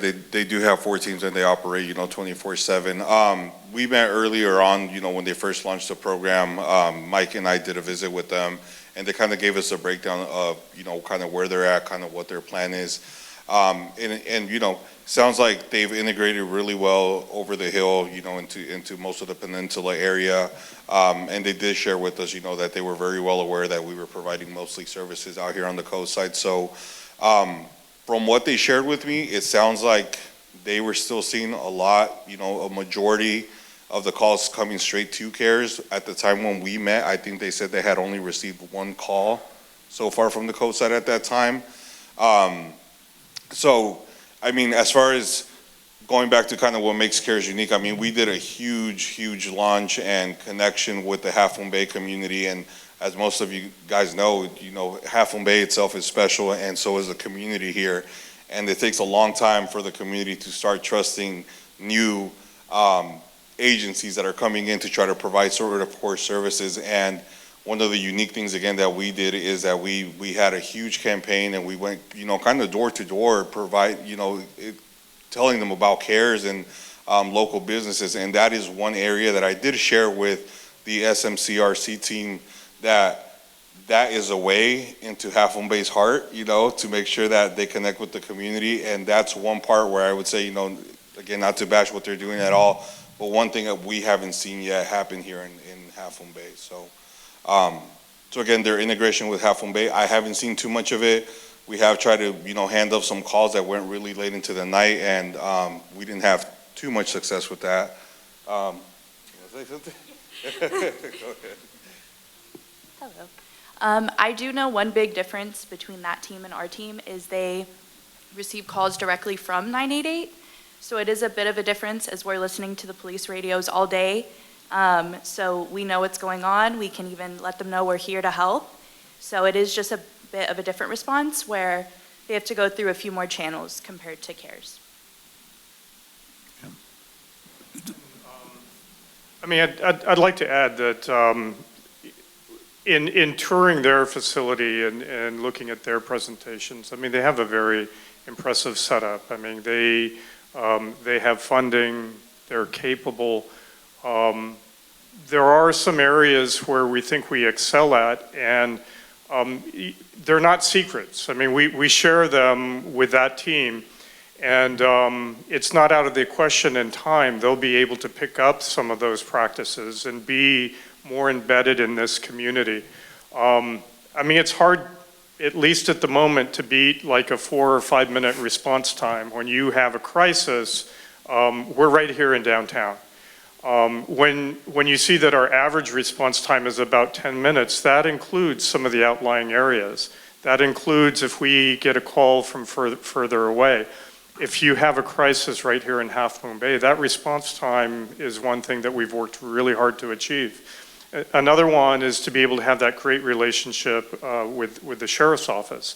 It's something that another organization can achieve. And if they do that, and if they follow some of the practices that we have, it's not out of the question that they will be the attractive model. I think that situational awareness, if we get a call, we're often aware that there's already a situation, and we're aware of where the sheriff is, and we don't have to just call them up on the phone and say, by the way, we got a call coming in. They know what we know, and we know what they know. So when we show up, we're ready to engage. So there's a few things like that they're not secrets that we're holding. We're sharing with them what our practices are, and it's very possible that in time they will be able to do that. Matthew, did you have more to? Yeah, and really it's kind of why we're here tonight. So just a little bit of background. CARES was launched It was designed and then launched starting with a $75,000 investment by the city council. And I think we had done the math, Luis, and I think we thought we could get like 4 months of 5 days a week, 8 hours a day. And then, of course, we went to Supervisor Horsley at the time and said, hey, we need more money to make this move forward. And he matched it with 75 grand. And even before we launched that pilot, we were able to secure what he described, the Badges Grant. I don't remember exactly, but it's Behavioral Justice Intervention Grant through the state. And over the last 3 years, the investment in the CARES program has been around $1.3 million. The city general fund contributed in the first year and a half about $250,000. The county had their $75,000 contribution, and the remaining has come through this Badges Grant, which started as a partial funding source and became the sole funding source. It was really incredible. They kept renewing it at higher dollar amounts. It was just like manna from heaven. We're really excited about it, but that program is winding down, and we're holding out a little bit of hope. There may be a little more funding out there, but that contract that we have with Badges ends at the end of this month. And so our contract with El Centro for operating the CARES team also ends at the end of this month. The goal when we launched this program was, one, to respond to this crisis in our community and do something different. But it was really to set the model that this is what we needed. And we wanted to set the example that, one, everybody should have a program like this, but a small city like ours could make it happen. And we've presented at nationwide conferences to nationwide conferences of mayors. We've really set a different standard through our work. And we didn't create this model. This was successfully done in Oregon for 30 years. And it was some of the events in 2020 and kind of leading up to 2020 that put it on a national stage. And we just happened to be really ahead of the curve in responding to it. And the goal had always been that we could prove the concept, prove that it worked, and see it scale countywide in a way that the city wouldn't have to bear the costs of a program like this. And that kind of happened with this new MCRT. Unfortunately, our hope had been that CARES would scale, and instead they created a similar program and contracted with someone else. And as you've heard tonight, and I can share a little bit more, it's great. It's 24/7, which is something we've always wanted to do here. There's multiple teams, there's overlap, there's support, but there's some inherent challenges that they're having with their program. We, being the coast side, being completely served by the sheriff's office, all of our dispatching here, both for the sheriff and for fire and EMS, is all done through a county department called Public Safety Communications. And so they were at the front end of our work to design this program. We knew that's got to be the entry point. People call 911, so we needed a program that could take advantage of that.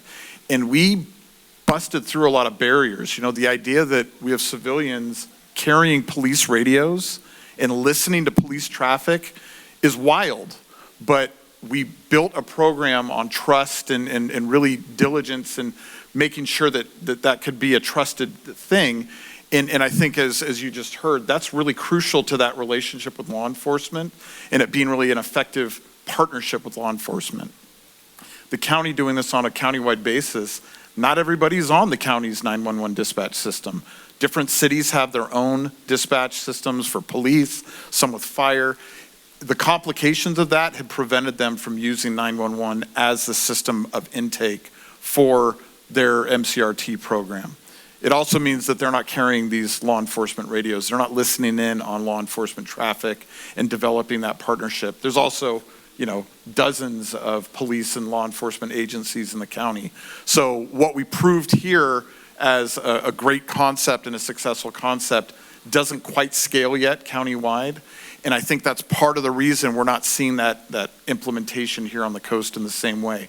People here know you just call 911, and as you saw, half of our calls come from the sheriff saying, we don't need to be responding to this. We have a better solution.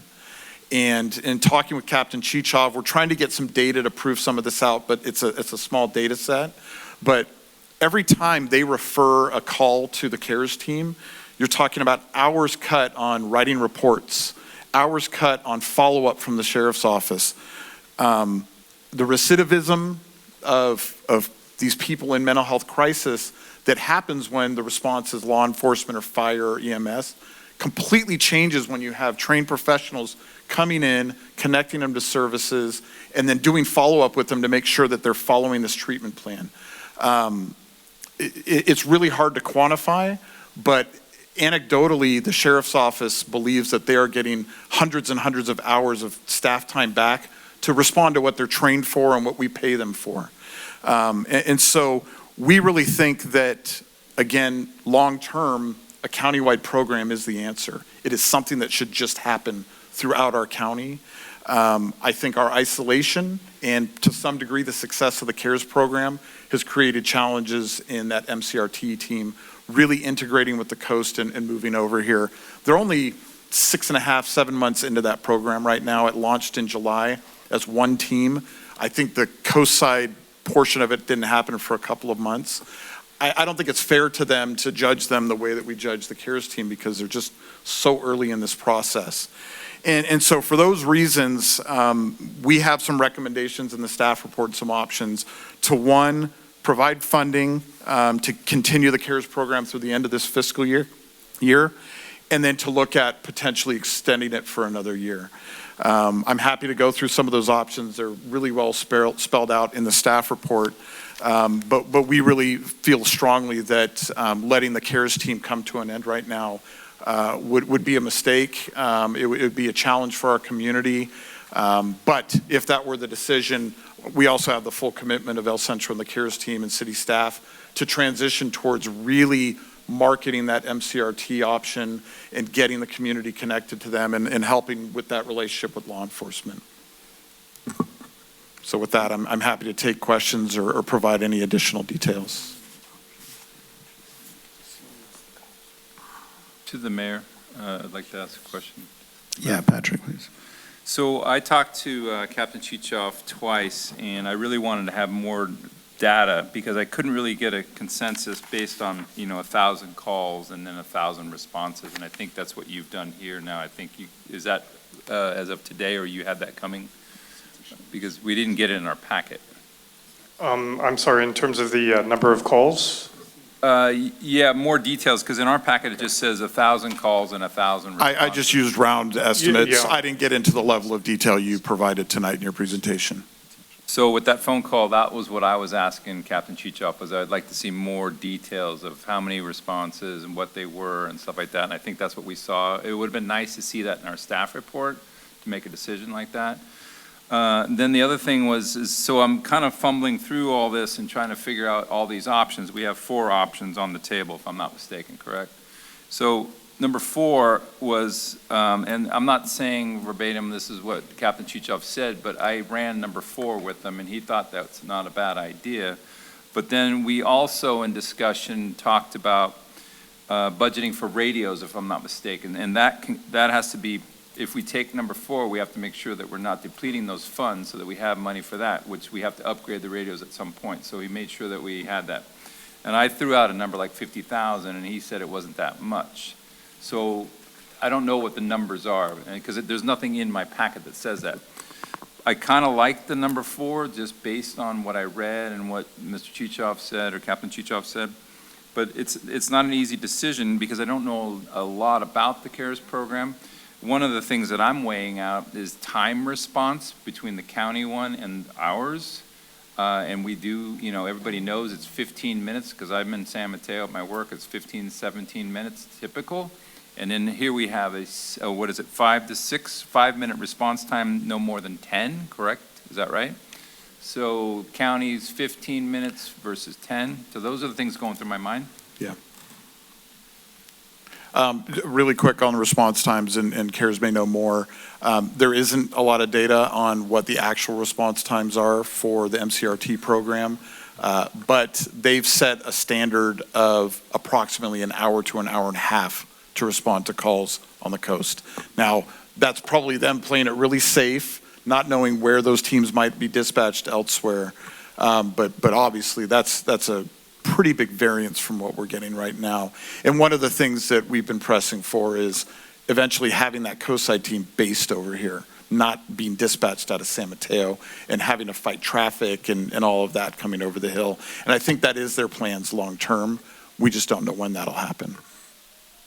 I kind of wanted Captain Chichoff to be here today to give his response, because one of the points that you guys brought up was the fact that they could focus on what's truly needed if there's some major thing going on, and then they can delegate, or the CARES team can take that initiative and say, this is something we can do.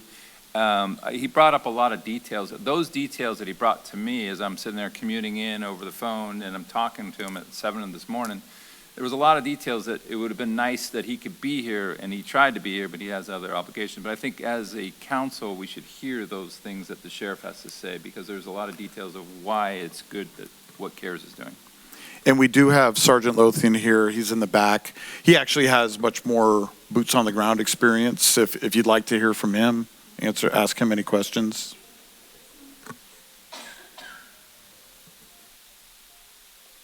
Sorry, I'm not trying to hide in the back.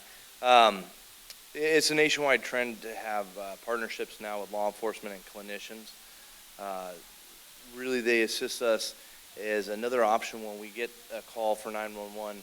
We want to do our best to provide assistance for the person that's calling for help. And sometimes, we're not the best people for it.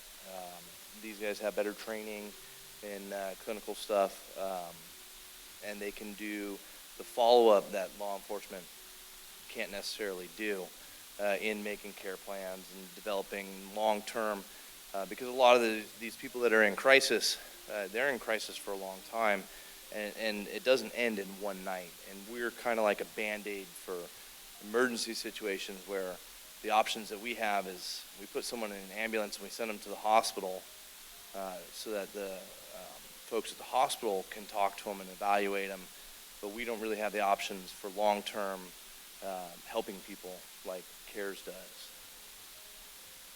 And I mean, it's just a great option to have when the call comes in that, a 13-year-old's having an anxiety attack, right?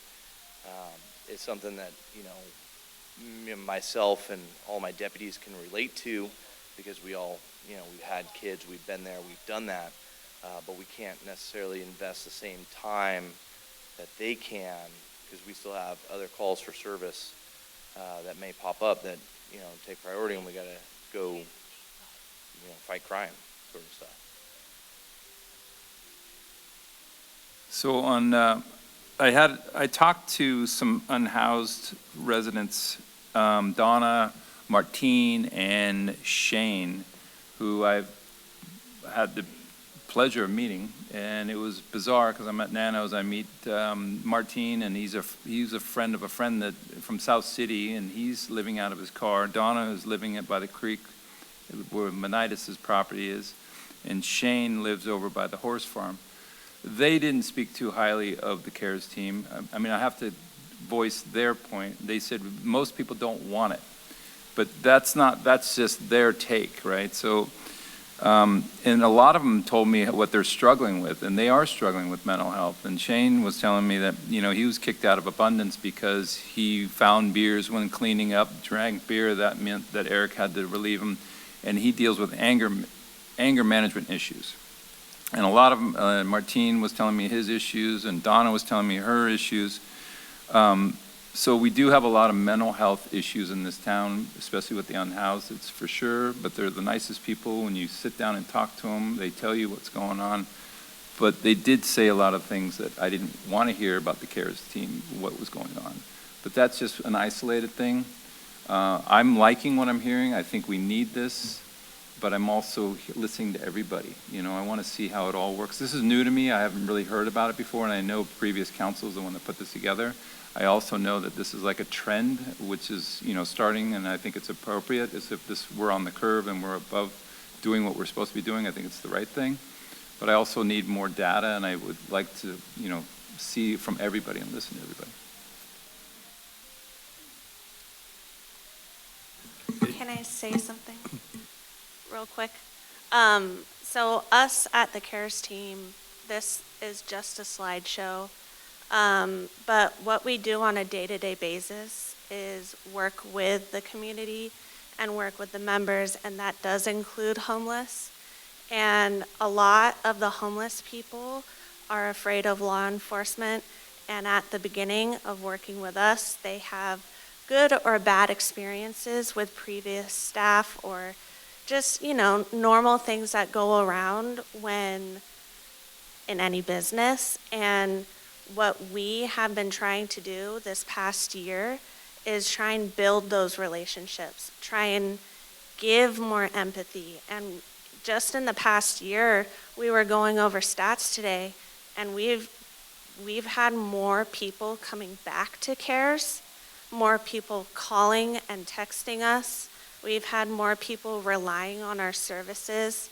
Everyone can have good or bad experiences, and that goes along with any business. You could look at any Yelp page. But for CARES, we really care about our homeless community, and even some of the homeless across the street, they are now patients. Can I say that? They ask for help from us, and we provide resources, and we're lucky to be under the umbrella of El Centro de Libertad because we can also give them recovery services. But just want to say that.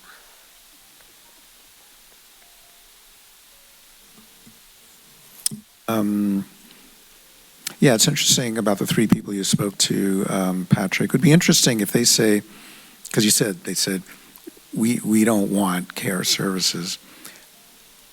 I'd be interested in a great follow-up question to all three of them, like, what would they like then? They said what they don't want, but what do they want?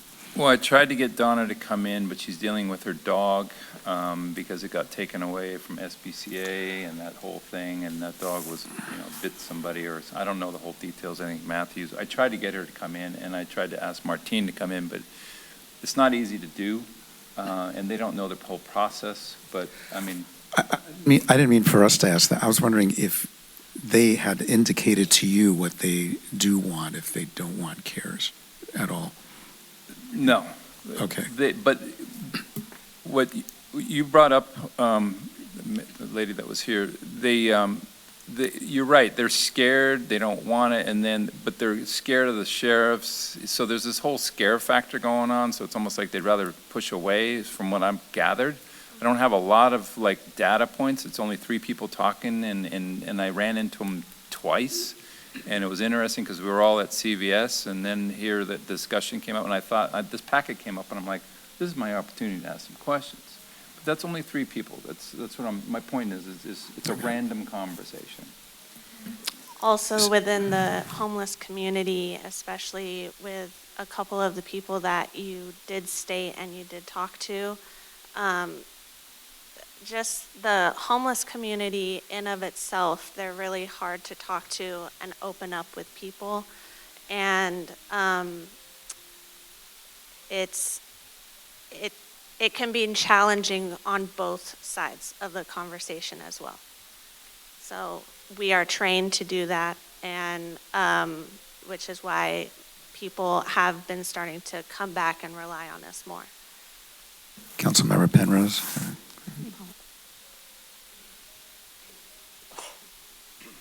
Okay, go ahead, Paul. Thank you. And perspective as a new council member, I know, it's, how I looked at this is reading the report. This ends in March. We're looking for end of the year was April, May, June, 3 more months. That's the, I'm not going to sit here and say this ends right now. No, I wouldn't do that. I would, extend it. I think we need to really explore how do we get with the MCRT, if that's the right fit. I'm open. The coast is different, and if MCRT didn't have a team out here on the coast, to me, that makes it awkward. It's apparent the sheriffs trust CARES. They'll call them. So that's to me a big relationship that's been established, and I don't, everything takes time. And I don't know how, if CARES would even transition to MCRT. I don't know, the relationship there. But when I look at, I don't want to talk about next fiscal year, because we got to have that conversation too. But I definitely, I would support funding this through the next 3 months, essentially till the end of June. And it's and then we can just have the discussion later. But I look at the COPS grant. To me, what a much better way to fund something than something physical, or I understand there's some other radios, and I look at if we can make this happen. In the report, it says probably, we're not for certain on that. So let's say we said, yes, once you go that direction, and you find you can't, were you going to come back to us? Would you have to do that? Yeah, that's a great question. So there's no decision to be made tonight. We're looking for direction. And in the case of that option, yes, we would go and finalize our exploration. I will say I had a conversation with Captain Chichov. The CARES grant is one it's administered by the county, but then the money comes to us, and we use it under certain guidelines. And one of those guidelines is your local police chief, or in this case, our Captain Chichov, has to authorize it as a supplemental law enforcement public safety service. Based on our conversation, I think it's a pretty strong option. I think probably if the council so chooses to want to move forward with additional funding to get us to the end of this fiscal year, we'd probably want to identify 2 options, and a primary and then a backup, because basically what we need to do is come back at the meeting on the 18th with a contract amendment and the budget amendment to make that happen. Thank you. And then, and I don't know, this meeting, do we try to make that transition to MCRT? I don't know if they're ready yet. I don't know where they are in the process. I just, it'd be a big deal to try and do that quickly. I don't think that could ever happen quickly. Maybe I'm wrong, but, we have some time, but 3 months will go quickly. So again, I would support trying to move forward for sure, and then figure out, to me, what happens. Do we keep, to me, are we going to keep CARES or go to another program? To the chair. Can I just say 2 things, just in regards to the previous comments that were made? So one thing about the SMCRT team, I'm not sure if you guys know where they're located, but they're located off of 92 and 101. I'm not sure where you guys live, but if you guys have ever tried to drive to Half Moon Bay on a beautiful summer day, it's not going to take you 15 minutes to get here. So that's, one thing. And as far as the unhoused population and some of their, expressing, that they don't like the CARES team, I'm not sure if any of you have worked in the SUD or the mental health field, but my experience for doing this for the last 15 years is that sometimes the unhoused population, if they tell you, I want a bed tonight, and you don't give them a bed tonight, they're coming after your neck, because they're going to say, well, you're not helping me. And that's a lot of the time what we experience with the unhoused population. So trust me, they're a lot quicker to express why they're upset versus the actual help that they're getting sometimes. So that's just 2 points I wanted to include. Patrick, can you hold on, please? I wanted to have Councilmember Penrose. I was going to speak exactly to that point. As a physician, I understand a lot about addiction. And a lot of our homeless population is addicted to a lifestyle, some of them, to drugs or to alcohol. And any program that comes to them and says, we want to fix you and make you better, is immediately off-putting, because they don't believe that there's anything better than what they're doing right now.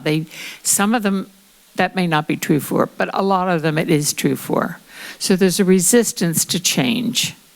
And I don't think that means that the majority of the homeless don't want as a bottom line to live a better life. But I think the immediacy of somebody coming to them and saying, hey, you got a drug problem, you got to go to AA, or you got to go to NA, is a bad approach, and I think it doesn't work. And one of the advantages of a CARES program is that you guys are trained to know how to deal with that resistance and how to help people overcome that resistance and get the help that they need. So, sure, there are people that are going to say, I don't like the CARES program, but a lot of these people that don't like the CARES program don't want to change.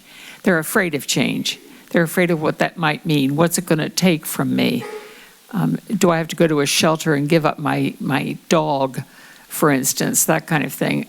If I can't have my alcohol tonight in a shelter, I'm going to get the DTs. So there's a lot of stuff going on with that. And I think our CARES team does a just fabulous job. In terms of response time, I think that is what's critical.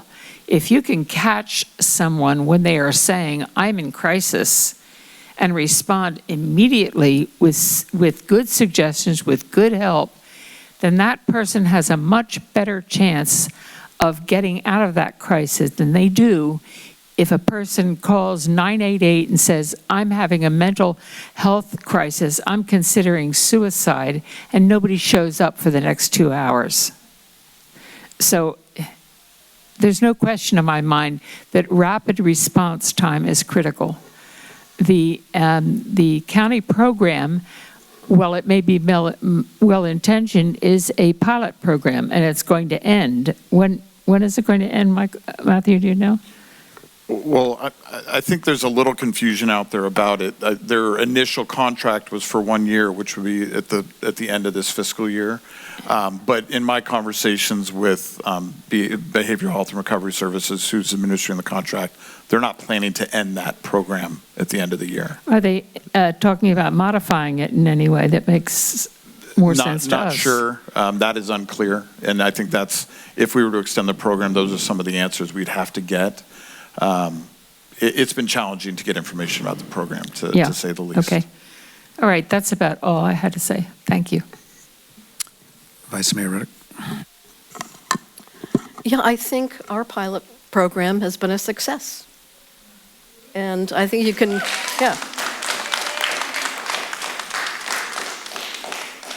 I think you can declare victory. However, I don't see that we're on a sustainable path here financially.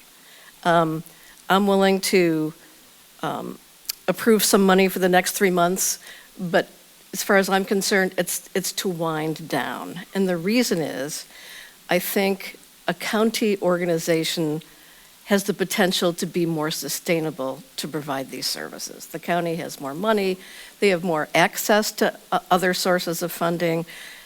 Half Moon Bay, as you heard earlier about our budget, we're not on a sustainable path, even for our core services. Now, I don't think that necessarily means that that your CARES program is out of the picture. I would see Half Moon Bay working with the county to improve the MCRT program, and maybe one strategy is to have them utilize you all to provide that coastside services. One of the reasons they probably haven't invested in it much for the coastside is because they know you're doing it here. If we felt that we could not sustainably finance this thing and we approach them proactively to, advance our position in our local services, we might be able to get that done. But I see your situation as financially precarious, because ours is precarious, and because I think there's a problem with grant funding in the sense that as a grant funder myself during my professional career, if there is an alternative provided by another government agency, they're not going to fund the ask. If they know that it could be provided by an existing service provider, they're not likely to fund it. That would be my, personal and professional estimation of your chances for, renewed grants. And in any case, I think operating on a grant basis is precarious because of the nation's and the states and the city's economic situation. So I'm happy to provide some funding, but I think we need to find a way to sustain this service locally and not make any financial commitments where we might have to pull the rug out from underneath you. I don't think that's fair.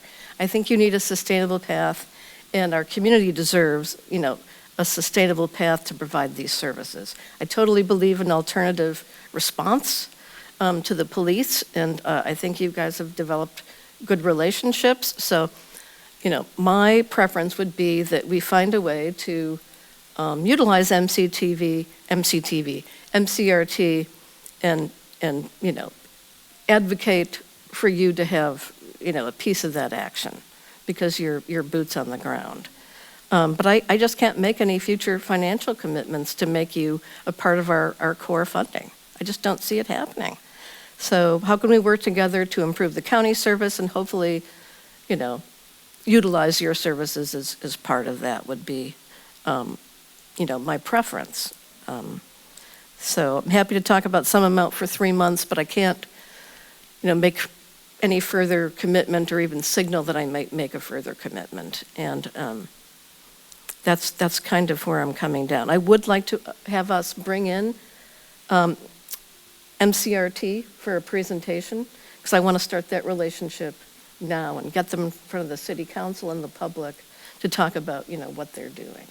So I know that's probably not what you want to hear, but I am actually an advocate for you in the sense that I want to find a sustainable way to provide those services and hopefully, utilize your team, to do that. But I just don't see a sustainable financial path for the city to fund you.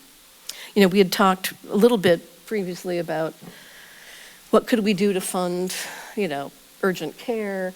How could we fund a new ambulance, an additional ambulance? How could we fund CARES?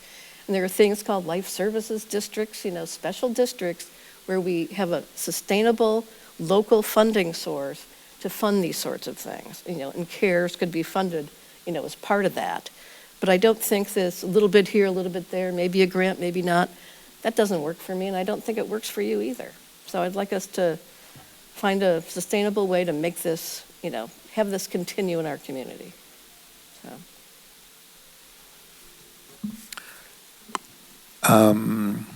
I would like to see a path that ensures 3 months more of funding. I'm very concerned about what decrease in the quality of services that MCRT could provide. Because I don't know what that is.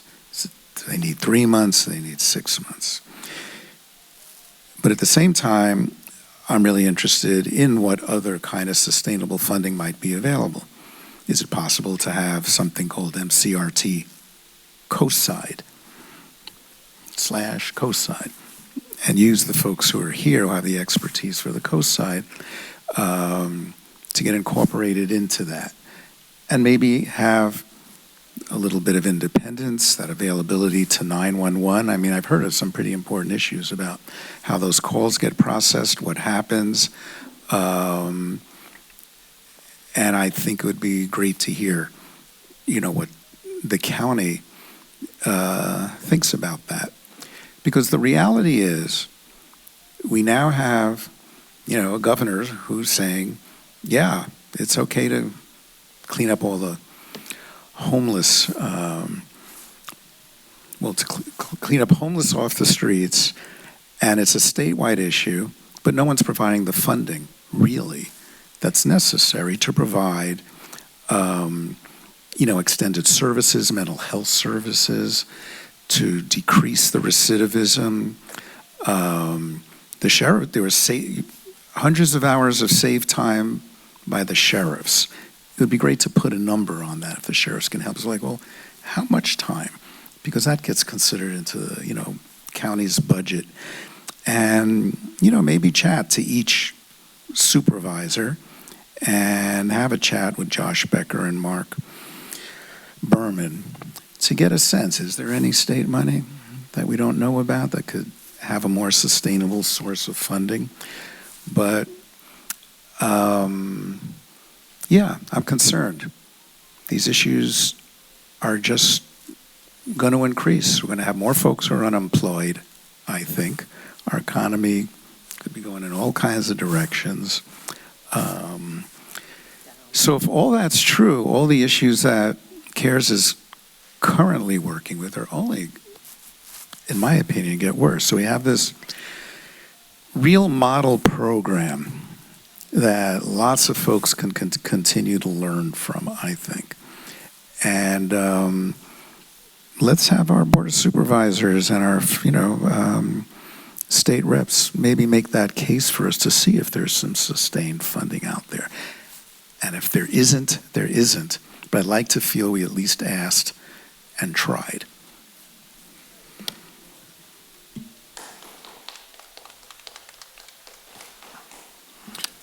Do you have enough direction? Yeah, I think so. So we'll bring an item back on the 18th with an extension of the contract just to the end of the fiscal year. It sounds like option 4 is a preferred option, and as I shared, we believe that's something that can happen, and given the balance we have in the COPS grant, it's a minimal investment from that pool of money. If, to the question, if we kind of run down that research and it's not an option, our recommendation would be option B, which is some an account that we have with the Sheriff's Office for our contract where we pay our normal contract amount and then they only charge us for actual services, and that money sits in an account that's available to us as well. But as I shared in the staff report, that money's also available for anything else. So it would be more like general fund money. Is that something that we would want to explore as a secondary option, or When no? was the last time we actually got money back? We pulled money out of that, Ken, was that 2 fiscal years ago? Yeah, we pulled a pretty sizable chunk out of it two fiscal years ago. So they've told us it's our money, and that's been proven out because we pulled that money in the past. So I'm confident that we could pull it if we wanted to. But again, that's much more akin to using general fund as opposed to, this third-party COPS grant money, which is given to us as a grant and has very specific uses that are available to it. So I think that's my last question is, if COPS doesn't work, is option 3 a viable alternative to you, or is that change the calculus for you? Just don't use unassigned fund balance. I'm not Or sure why reserves. it wouldn't work, why COPS wouldn't work. What's the issue there? So without going too deep down the rabbit hole, the COPS grant is funding we receive every year, and every city has access to this funding, and it's specifically used to, and I could pull the language, but it's supplemental public safety and law enforcement services. So each year we adopt a resolution that lists out the types of things that we're going to use it for, and that doesn't limit it, but it kind of sets the stage. And so we've used it for additional overtime for busy summer weekends and traffic control. We're using it to fund our pilot for the ALPR license plate reader program. There's different programs we've used it for. Based on my conversation with the captain, we're pretty sure we can use this, but it hasn't gone through a legal review. And what we don't want to do is use it inappropriately and then jeopardize the rest of that funding for other purposes. So that's just a little caveat I put in it. We didn't want to go down the path of getting legal review and all that if there wasn't an appetite to continue the program. So that's what we would do before the 18th. Okay. So you have enough direction now to proceed? It sounds like if option 4 doesn't work, option 3 is a viable alternative. So yeah. Or at least find out more details about, that we can about option 3 is great together. Okay. Thank you, and thanks to the CARES team for being here, and of course for everything you do for the community. And we're going to take a 10-minute break. Thanks. Just want to tell you something real quick. Yeah. When we were talking about measure, we had that town hall, and you said we needed to change.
All right, thanks for your patience. I hear we need to speak louder.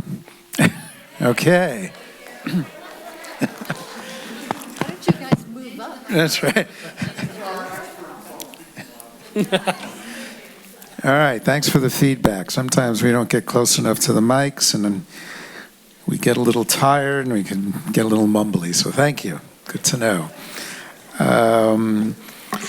All right, and thanks for being here and hanging in, everybody. Appreciate that.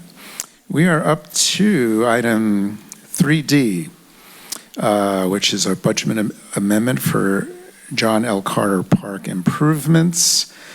And I know I have, it's time for public comment. I know I have a couple of folks who want to speak on that. I haven't forgot about you, so got your form, so thank you. Okay, we're going to have a bit of a staff report on that right here. Great, thanks. Thank you, Mayor Brownstone, members of the public, council. Maz Bozrigini here with Jonathan Wu with the Public Works, and we're here to present the item on the budget amendment for the John L. Carter Park project. The recommendation tonight is requesting the transfer of $1,435,000 towards the capital improvements project for John L. Carter Park improvements. I'm going to do a little bit of just want to provide a little bit of project timeline. I won't go into detail here, but it's been about 6 years and beyond that this park has been in discussions about these improvements, starting with the park's master plan that was adopted by council back in February 2019. We've gone through several meetings and with grant awards, CEQA and coastal development permit approvals, as well as a number of updates to the city council over the last couple of years on some impacts regarding access delays and other design-related constraints. And then tonight, we are here to request some additional funding. So before we go into the numbers, I just wanted to, we wanted to provide a quick update on the progress on the construction itself. And with that, I'll turn that one over to Jonathan. Thank you, Maz. So on your screen, you can see kind of a panoramic view. I know it's kind of tough to imagine, but if you're at Jersey Joe's, hopefully you all know where Jersey Joe's is, or the Stone Pine Shopping Center. If you're standing within that parking lot and viewing into the park, into the open area over there, this is kind of this view that you see on the screen. To the right, I know it's a little tough to see. I took this picture in the afternoon today. There's a little bit of a glare, but there's an entrance from Main Street along with a concession stand that leads down further lower into the park. Just in front of it, just in the middle, is the performance stage, as well as a terrace seating that can't really see, but we'll get into that a little bit more. To the left of the screen is the ADA ramp that you can access the park from Main Street all the way down to the stage platform area. So kind of touching a little bit about each specific area, we provided some pictures of each location, or kind of each major part of it. This is some pictures of the concession stand, the restrooms, the roof garden as well, and it's nearing completion. It's just got a little bit of small things to take care of, but mostly completed. The next kind of big phase that has been completed or nearing complete is the platform, or this performance platform, and you can see some pictures of what's adjacent to it as well, like the future picnic areas over there, as well as the future kind of play area or playground area to one side as well, and a couple of pictures that show the indoor side, as well as a staircase that leads up to the platform stage as well. This next slide shows some pictures of the seating terraced area. You can see the artificial turf along that seating area as well. And one of the pictures on the right side is one overlooking, and you could kind of see it's not finished yet, but still has a little bit of work to do on that end. The next part is something Maz will talk a little bit more into, is the progress of our ADA ramp leading from the top of the park all the way down to the bottom where it's accessible as well. And Maz will talk a little bit more about that. And one thing we wanted to mention as well is that we did have some walkthroughs with our Parks and Rec commissioners, as well as folks from our Half Moon Bay Shakespeare Company as well, and we're still continuing to have some walkthroughs with other folks too. We're always open to have those walkthroughs, so if anyone is interested, feel free to reach out. Thank you, Jonathan. So with that, I wanted to talk a little bit about some of the project impacts, some things that we have to discuss in previous meetings, and a little bit more. So the reason for the request for additional funding stems from the schedule on this project and some of the delays that have impacted the overall progress. So originally, we've talked about the temporary construction easement impacts. So with the ongoing project and some of the delays, that construction easement was for a defined period of time, and it originally expired in June of 2024. So the continued construction progress has required some additional funding to maintain that easement for the construction itself. Due to some of the delays, we've also had to deal with some material price and labor escalation issues, as well as some of the contractors' extended general conditions, things like the rental of some of the fencing. They've removed it off-site now, but they did have a mobile trailer for their construction trailer, and other pieces of equipment that have been generally on site. So there's been some extended general conditions. And then the most significant factors has been towards the redesign of the ADA path of travel from the upper level to the lower terraced area and accessing to the stage, as well as a pretty significant redesign of the performance stage foundation. The pictures, I wanted to show a couple of the pictures. The bottom left was was after some of the pretty significant flooding that we had seen in 22, 23, where we had pretty historic level of flooding that impacted the site. So that really triggered some of the concerns about the design, and we started taking a closer look at it. But even after some of the redesign work, the conditions, as you see on the bottom right of a picture on the screen, there were some additional changes required by the structural and geotechnical engineers of record on this project, above and beyond what we had originally reviewed. So that was a pretty significant change to the design, which added additional time and cost to the project. And then there was also the ADA path of travel that I mentioned. There were some issues with the design that required some rework there. And so with that, there was a little bit of additional cost in some of the materials. There were some savings, but again, there was a delay as the project was paused on some significant critical path items while those design items were being worked through. Overall, I just wanted to highlight some of the, as for this basically sums up the total that we're looking at tonight of the 1.435. There is an extension of the temporary construction easement for the shopping center. That's on a month-to-month basis. So we estimated that from July of 2024, which was the beginning of the expiration, to the end of April. To be conservative, we're hoping that it's done before the end of April, but to be conservative, we want to make sure that we had enough built into that one. There's some previously approved change orders that were unaccounted for in the fund balance, so that's what we're proposing, we're looking at here. And then what we talked about as far as some of the design delays and weather-related impacts to the extended general conditions for the contractor. You see there, that was the amount for about $562,000. We have been speaking with the contractor, and they've made some modifications to their requests. They've reduced a little bit. We're still working on negotiating with that and looking at other ways where we can reduce that overhead even more. But they're not. A lot of the delays are justified in that we did not. It was not something that we could hold the contractor against. But there are some areas where they're looking to help us with, and we're going to continue those conversations. And then there's a pending change order for the ramp modifications. We've approved some minor ones, but we're working out and negotiating some of those prices for that. And then as well as some additional, an additional amount of contingency for project closeout as we move forward with some of the fine tuning and the minor elements. So that's, I wanted to give kind of that high level overview of these additional expenses and how those add up and those relate to what we've provided in the staff report.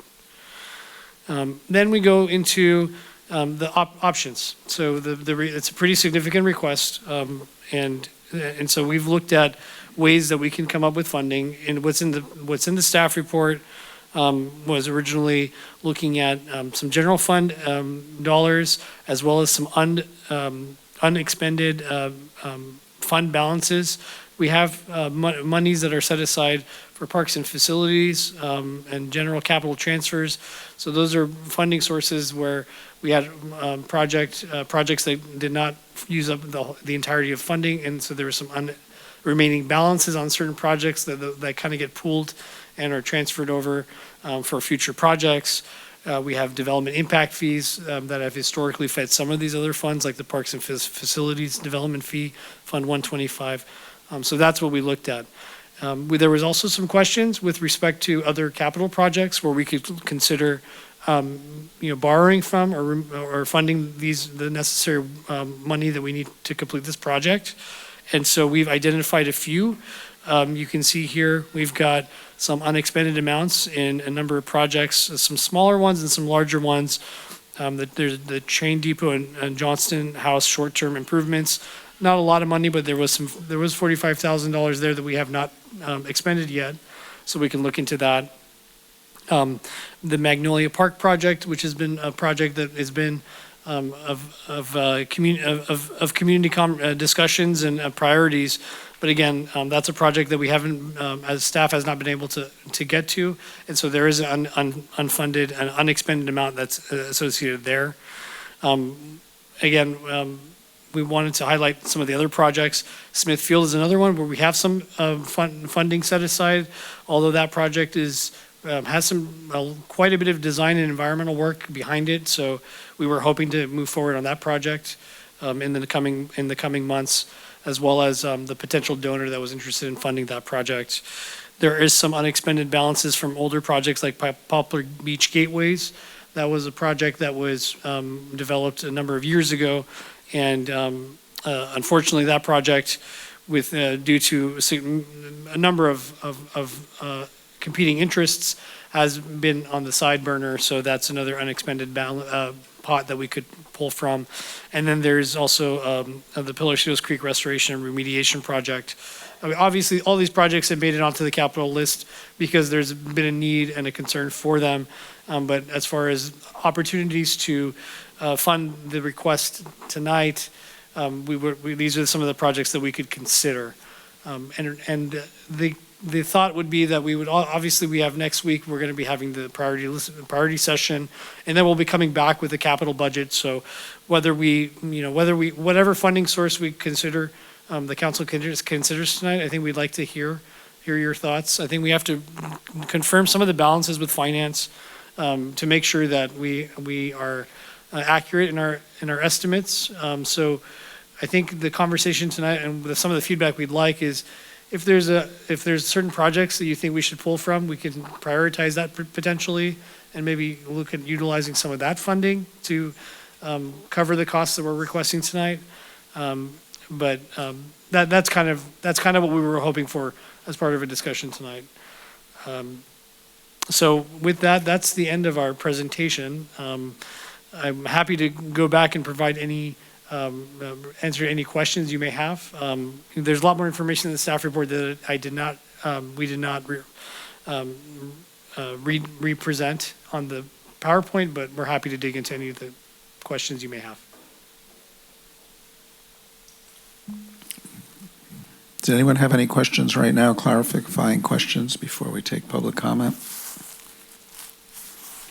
Okay. 2 people here for public comment. Let's see. So first we have Lee Ellis.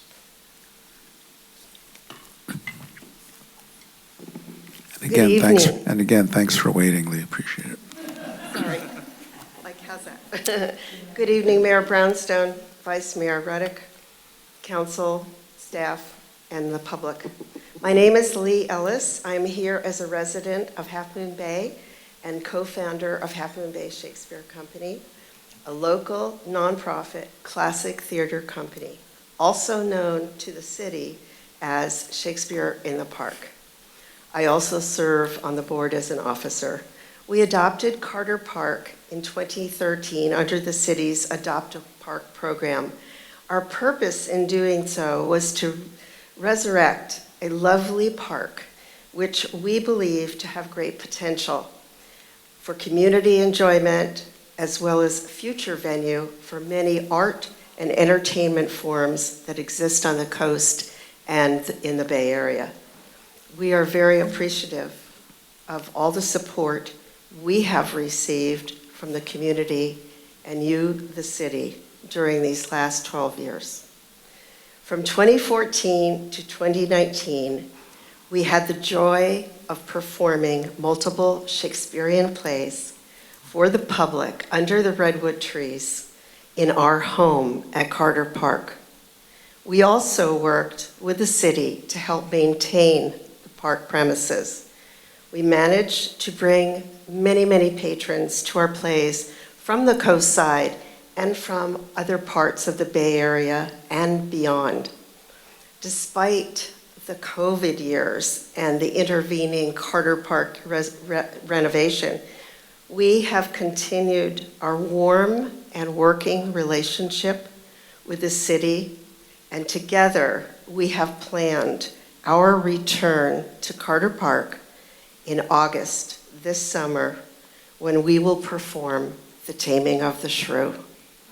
I am here to support the funding for the current completion of the Carter Park renovation for its use this summer and onwards. And with that, I would like to introduce our artistic director, Deb Carriger. And she is the second.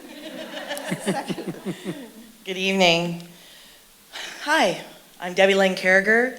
I've been the artistic director of Half Moon Bay Shakespeare Company for 4 years. This is my 3rd season leading the company. And I'm here to advocate for funding to complete the Carter Park renovations. As you just heard, our founding artistic director, Robert Pickett, and our founding board member, Lee Ellis, who you just heard from, identified what was really an unused gem of a park for outdoor Shakespeare performances. And for over a decade, our volunteers have worked with the city to take what was mostly a homeless encampment, and they've transformed that space to a place where local families and folks visiting Half Moon Bay could come together to enjoy public performances. Our non-local audiences come to shop. They eat here. They enjoy the beauty of the coast before and after our shows. I know that our board was really excited to partner with the city with the plans for the new amphitheater and the renovations, and we've been eagerly awaiting the opportunity to get back into our production home. As a theater organization and a small business, which is mostly fueled by volunteers, not being able to perform in Carter Park has been a real hardship on our budget. Being displaced for so many seasons, in the last 3 years, we've had to rent a venue in Pacifica. There was a massive undertaking last season of building a space at the train depot, and it's really drained our budget and the energy of artistic and production teams. Unfortunately, our brand and reputation have also been impacted. Theater artists like myself have been drawn to work with Half Moon Bay Shakespeare in part due to the allure of the new amphitheater, which we have not been able to use. Each year we go through this cycle of excitement and momentum, building, everyone's joy that we'll be back in the park and to perform in it. And then the project team identifies so many new challenges, from frogs to almost ancient artifacts to the atmospheric river, which has postponed the fruition of the work. In arts at this time, we are experiencing a contraction of theater companies. Audience numbers have dropped significantly since the pandemic. If we're forced to pivot yet again this season and identify an alternate performance space, I'm not sure that our company will be able to continue. We have such big dreams to expand our programming and connect with this community. Our small business would like this council to support the additional fiscal ask so we can continue to bring theater artists and audience members to Half Moon Bay, where they will have a great experience in Carter Park. They'll shop on Main Street, dine in the adjacent shopping center, and hike our coastal trails. I know that if we're able to get back into Carter Park this season, our audience will grow exponentially, and they will come back to Half Moon Bay again and again and continue to support all of our local businesses. I believe that the arts are an important aspect of a model society, and whether it be Shakespeare, wine and jazz, or local bands playing at the end of summer festival, nurturing and supporting the arts and artists is how we develop a stronger community. It's how we tell each other about ourselves. It's how we make this day-to-day living bearable and even inspiring. I do want to thank Matt and the absent John Downey and the Parks and Rec team and the engineering team for all the partnership that they've done with us, responding to our numerous obnoxious questions about the space and the technology and infrastructure. On behalf of myself, the board of Half Moon Bay Shakespeare Company, and our community of artists and volunteers, some of whom you see this evening, we would really implore that you adopt this resolution authorizing the additional funds. Thank you. Encore, encore. Thank you very much, Debbie and Lee. Appreciate it. And thanks for all your work over the years. That was a great speech. Thank you. I could tell you're in theater. Thank you.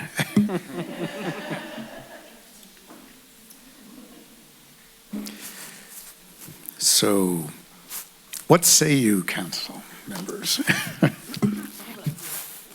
I would definitely could see using the Poplar Beach Gateways funds. It's $500,000 there.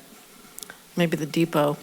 The other projects, I think, we've made some commitments. I don't see us being able to take those off, but it seems to me that there's $500,000 there that could be helpful. And I wasn't sure of how much, well, like on Smith Field, how much has to be done this year, you know, in terms of those improvements, and how much can be laid off for, 6 months. On the Smithfield project, some of that funding is towards the construction. So we're hoping to go to the Planning Commission for our CDP and CEQA in the next month or two. We should have an admin circulation of our EIR, our documents shortly. So once we go through that process, we can better identify the potential donor and see if there's because we would need that donation money to be able to move forward. So that is part of the conversation I'll be having with those folks to see if there's an option there. But we were hoping to be able to leverage that towards that donation that was potentially coming. Some of that Smithfield funding dedicated towards paving the road? Yeah, it's towards it's a percentage towards the parking lot, repaving of the roadway, and actually a pretty significant portion is the extension of the water main for Right. water supply and fire suppression needs. Yeah, so there's quite a few safety issues there, actually, so great. And I'll just say, we've met with the donor many times, and the city having skin in the game is really, really important to them. And it's a donor that has a history of being extremely generous, and so we want to keep that relationship really strong. Great, appreciate that. So what further direction then do you need?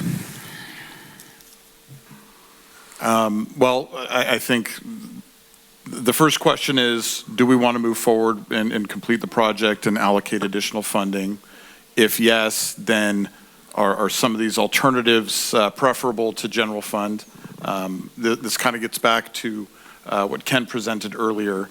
We adopted a mid-year budget with some adjustments that leaves us with about $1 million in unencumbered unallocated fund balance that, if not used, could be put towards next year's budget or put into reserves next year. Under this scenario, the $675,000 would come out of that, which would reduce that number to about $325,000.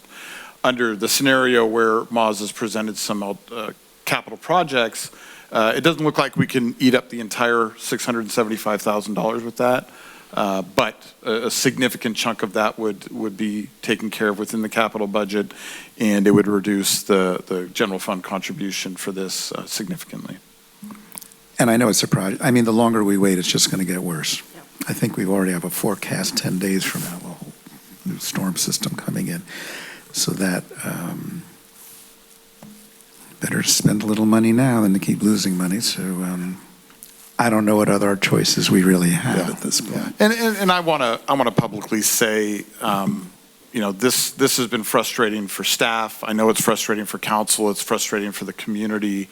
No one wants to see a project delayed or more expensive, and in this case, we've had significant areas of both. I think there's obviously a lot we're going to have to learn from it to apply to future projects, but as you kind of saw from some of the pictures Moz shared, there's been some really wild things that have happened during this process that were not anticipated and are unfortunate, but I think we still believe very strongly in the project, both from a performing arts standpoint, obviously a home for our Shakespeare company who has done great work, and I can't even imagine what's going to happen to their productions in a really first-class theater like this. A new home for this Wine and Jazz Festival going forward for Summer's End. But that's, I think, just the tip of the iceberg. I think it really opens us up to do a lot more music, a lot more performance art. We see this as economic development for our downtown. It's walkable from our entire downtown. You heard patronize the businesses at Stone Pine Shopping Center, but again, you're just a block or two away from all of our downtown businesses, and we really think this is going to become a boon to our downtown, bring new crowds at different times, because that's one of the things we want to focus on, and really support our businesses. We see opportunities for rentals. You could see weddings, different events, summer camps, all sorts of things that can happen. We see this as a very active future park. So we still believe in it strongly. It's just kind of been a frustrating story getting to this point, but we really do see the light at the end of the tunnel, and are hopeful that we can get this project done quickly. Great. I don't mind making a motion. That's all right. We're ready? Yeah, Yeah, go ahead. Yeah. Thank you. Sorry. Thank you, Matthew. I think we need to look at, this is the second project, second meeting where we're looking at funding some things that I think we need to address or look at how we review projects, construct them, or during construction. Just, try to figure out what maybe we're missing something or maybe not. I mean, it's just, things happen. I saw we're looking to try to have this done late spring. So technically late spring is June 20th, right? But we're going to try to, is there like a 6-week process maybe, or? We're looking at hopefully we can get this project done by the end of April. That's kind of our target right now. Right, but it just right. So I didn't want to get into the to be or not to be with this group, but wasn't somebody waiting for it? But I just trying to, perseverance, right? I think you heard from the council trying to get this done. It doesn't make sense to me to stop it. I mean, that is one of our alternatives, not to fund it and do a total regroup, which that would just, I will tell you, that will drive everybody crazy because it will change everything and in the end be more expensive. I also like that we're really exploring cost recovery options. So I think that's good news too on that front. So I didn't know, I was uncomfortable. I was going to rely on my fellow council members if we had to pick and choose from other capital projects.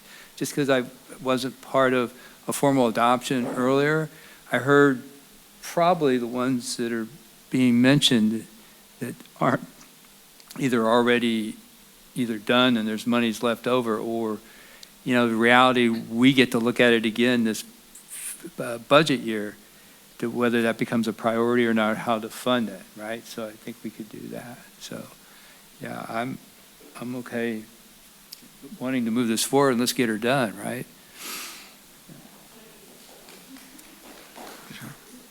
Oh, okay. All right. I think we definitely need to get it done. I'm a little frustrated, it's costing this much and we've had so many delays and change orders. And we don't even have the sound system and stuff, but these are things we have to work on, and we're kind of hurting on money, which everybody knows. But it's good for the community. It's good for the community to get out and spend money and enjoy, music and Shakespeare in the park and all the wine and stuff that we're planning on this and the events. Hopefully we can bring Crystalline into this and get it big and get it going, because this is going to be the vehicle that we're going to use for gathering people to get in there and go downtown, because that's what it was designed for.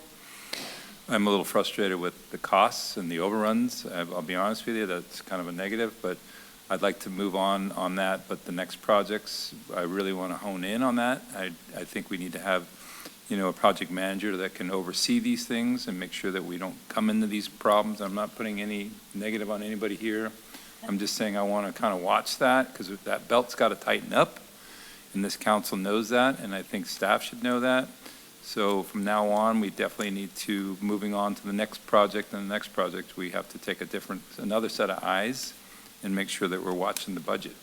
Because this one does bother me because of the cost overruns are crazy, but I want this built, that's for sure. I want it done. I'd like to see a speaker system, and I'd like to see Zapparella play there on a weekend. Good speaker. Yes. Any other comments? Okay. Mr. Mayor, if we're going to, I don't know if you had comments before we get to a motion, but when we get to that point, I have a suggestion on the motion itself. Yeah, let's get the motion going. So Okay, so I've been chatting with Ken on this, and there are some fine tuning to the numbers. So what I would recommend, it sounds like, based on what I've heard, that we move forward with some of the options that are here, so options 2 and 3 for funding, and then we've identified 2 more projects, which is the funding we have left in the train depot, and then the funding we have left currently in the Poplar Gateways. And so I would recommend, I think you could make a motion based on what you've heard from staff without having to repeat all of this, and whatever's left over comes out of unencumbered fund balance. Because we don't know, we can't give you exact numbers tonight. Ken needs to go through and verify to the dollar, but we're ballpark very close. So if we can have that flexibility, that would be appreciated. I'll second that. I don't think I can make a motion.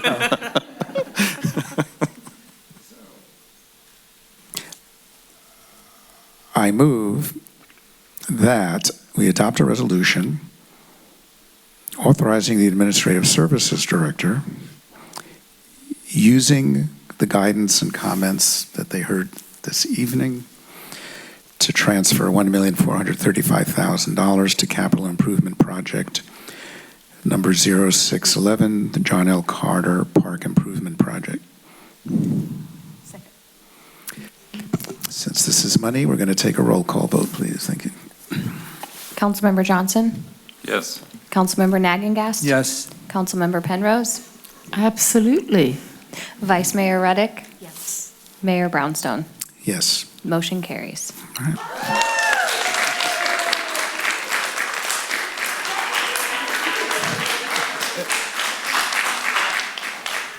Reserve me a seat for taming of the shrew, don't forget. Mr. Mayor, I'm not one to like to make additional work, but I think in this case, because the numbers aren't final, we'll move forward, we'll get with the contractor immediately and get the project finished. I think Moz and Ken, at either the next meeting or the first meeting in April, I'd like to bring back just a consent item that just confirms what those actual numbers are and just kind of documents where that money comes from and what's happening to those projects. Yeah, I think for the record, that's important. Thank you for mentioning that. I was okay. Expecting that, but good to just... Sorry to add more work. No, great. I think it's important for the future. So absolutely. Thank you.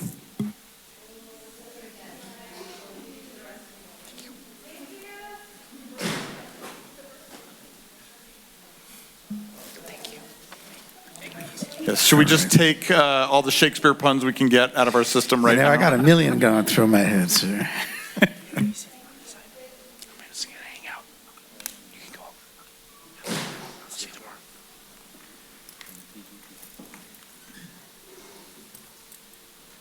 Okay. Item 3E.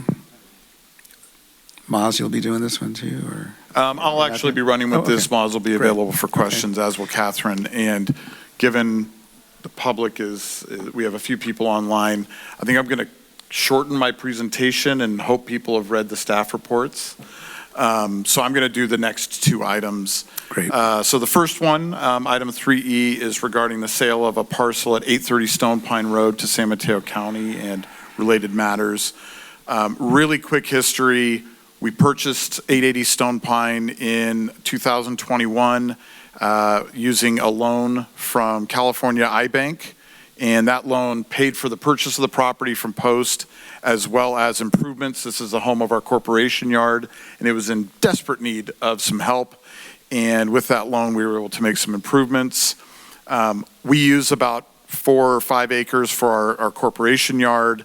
Another 6 or 7 is a buffer, and if you look at the screen, you can see the corporation yard plus there's a wildlife corridor and an ag pond, and that's all circled in blue. The 6 to 7 acres of wildlife buffer to the creek is shown in red, and that left about 7 acres of available land for other use. Later in 2021, we identified as a city and a city council that the remaining land could be used potentially for affordable housing. Fast forward to 2023, we had the terrible mass shooting that displaced many households and exposed deplorable living conditions for farm workers on the coast. And we embarked on a cooperative project with the county to identify a location for what we call Stone Pine Cove. And as part of that, the county refinanced our loan with iBank because that loan, because it's an infrastructure loan, did not allow us to do any sort of housing development on the property. And so the county quickly refinanced that loan for us to free up the property for other uses. We adopted an emergency CDP with the support of the state in December of 2023, and that follow-up CDP was approved in 2024. And in early 2024, the county broke ground on Stone Pine Cove, which is a 47-unit manufactured home community that includes on-site management, a community garden, and a public park. And you can see a site diagram on the screen there. Included in the project are also traffic calming improvements on Stone Pine Road to enhance public safety for pedestrians and bicyclists. Actually, go back one. We're not quite there yet. But really, that road serves our Corporation Yard, the future Stone Pine Cove community, and the Cypress Cove residents, which is a large townhouse community. And so we wanted to make sure the road was really in good condition and providing safe access for all of those. The manufactured homes are in production right now and will start taking delivery later this month, with move-ins expected this summer, prioritizing the displaced households from the shooting, and then farm workers in San Mateo County, most of whom, of course, live in the Mid-Coast and in Half Moon Bay. The county has hired a property manager. They will be completely responsible for managing this project going forward, and enforcement of all the rules and relationships with the nearby communities. And we've spent the last several months negotiating the terms of the sale of the property. And tonight we're seeking authorization to move forward with that sale. The parcel's been divided into 3 subsequent parcels, which I showed in the previous map. The city will continue to retain our Corp Yard parcel that includes the pond and the wildlife corridor. We'll, for the time being, hold on to the open space parcel that's the buffer to the creek. We're hoping that in the future, if a trail gets developed there, a nonprofit partner might take ownership of that parcel before developing it. And then the yellow parcel, which is the new housing parcel that will now be known as 830 Stone Pine Road. So we got to stop calling this 880 Stone Pine Road because it's a different address. 880 Stone Pine Road will continue to be the city's parcel. The item tonight includes hearing any protests on the resolution of public convenience, which you all adopted in November. To date, as far as I know, we have not received a single protest, and so I won't even get into what would happen if there were. We want to approve the purchase and sale agreement substantially in the form that's been presented in the packet. The city and county each obtained an appraisal, and we've negotiated a sales price of $1.234 million, which will come off the principal we owe to the county and reduce our biannual debt service payments, which are set to begin this December. And then finish negotiating and approving a maintenance and operations MOU that clarifies responsibilities for maintenance of the different properties. And under that agreement, the city will actually maintain portions of 830 Stone Pine Road, including some open space and the community park for a period of 5 years. And in recognition of that, the county will make a one-time cash payment of $500,000, which we propose to deposit in the general capital fund, which is where the maintenance would be paid for out of anyways. And then after 5 years, we'd revisit that with the county. If we approve all the items tonight, the county will take this to the Board of Supervisors for approval, and then they'll have 60 days of due diligence leading to closing the transaction early this summer before the move-ins begin. And then the good part is the city and county will begin planning a special ribbon cutting ceremony to really celebrate this miraculous project and recognize all those that made it possible, both from the city, the county, and the state, and our partners, and really get some households that are in desperate need of dignified, safe housing into this project where they'll actually have ownership and build some generational wealth. So it's really an incredible project. I think a model for what other communities throughout the state need to be doing to address the acute housing needs, and what a blessing it is for the coast side to have this moving forward. With that, Catherine's happy to answer any legal questions. Moz can answer any technical questions, and we're happy to respond to anything else you have. Thanks, Matthew. Just start.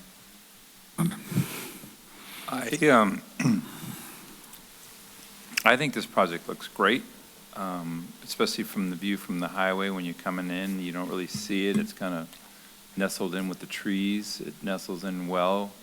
I'm proud of this one. I remember back in the day when I was back at the old council, if I could use that term, you can't build anything there because of that pond and that whole thing. Remember that whole thing? And we were sitting there with this property going, what the hell are we going to do with this thing? And then I was, doing my thing, and all of a sudden I see the corporate yard being built, and I'm like, oh, they are going to utilize. And then you're seeing the environment basically going from the pond to the creek or the river, and there was mitigation measures being done. Well done. I think it's well done. It was a good balance. That's what I call a balance, for nature and for people. And this whole thing that we've done now is what we, for the people, the shooting and all this stuff, this is a well-done project. It looks really well on paper. I keep looking as I drive by. Matthew showed a drone footage from the top. I'm in full support of this. I think it's a great project. Moz will skip to that because it shows the progress. I think you all got to see it, but I mean, that's a neighborhood. That is a neighborhood, and we should be incredibly proud of it. So thank you. Thanks, Roger. So the appraisal, that's just the raw land. Somebody had asked me, was the appraisal the raw land value? That's correct. The appraisal doesn't take into account any of the improvements, but it does take into account how we're planning to use it. If you just took what we originally purchased the property for and went on an acre by acre basis, it would be less. The fact that we were able to get it entitled increased the value on our end, so we benefited from the work we've done. Okay, thank you on that. And then I just want to confirm, $500,000, but Public Works, we can absorb this work that's being, do we mow ourselves or do we contract that out? We are currently operating our own mower right now, so we will take a closer look at our operational capabilities. The one-time donation for the 5-year period would be obviously really helpful towards keep being able to put this into our workload, but that'll be something we'll talk about, and we'll have to be programming for. Well, I just want to make sure this now becomes another core service. Yes. If we approve this, so I just want to make sure we can do this. Yes, I mean, it is challenging. We do have a lot of maintenance needs across the board as far as all of our facilities. Over the last several years, we've increased square footages of our facilities with our library. We haven't made a lot of significant additions to our maintenance staff, although we have been rebuilding that from previous generations. So that's something that we will need to consider as we move forward. I think for this is a pretty small park. So yes, I do think we can be able to fold it in, but we will need to consider our maintenance needs long term. The bulk I looked at was the mowing, the 5,000 plus square feet of lawn turf, which I didn't know people still did that. I thought we all went artificial, but. No, we've been, and so we used to have a retiree from the county, Ron Cardoza, who passed away unfortunately.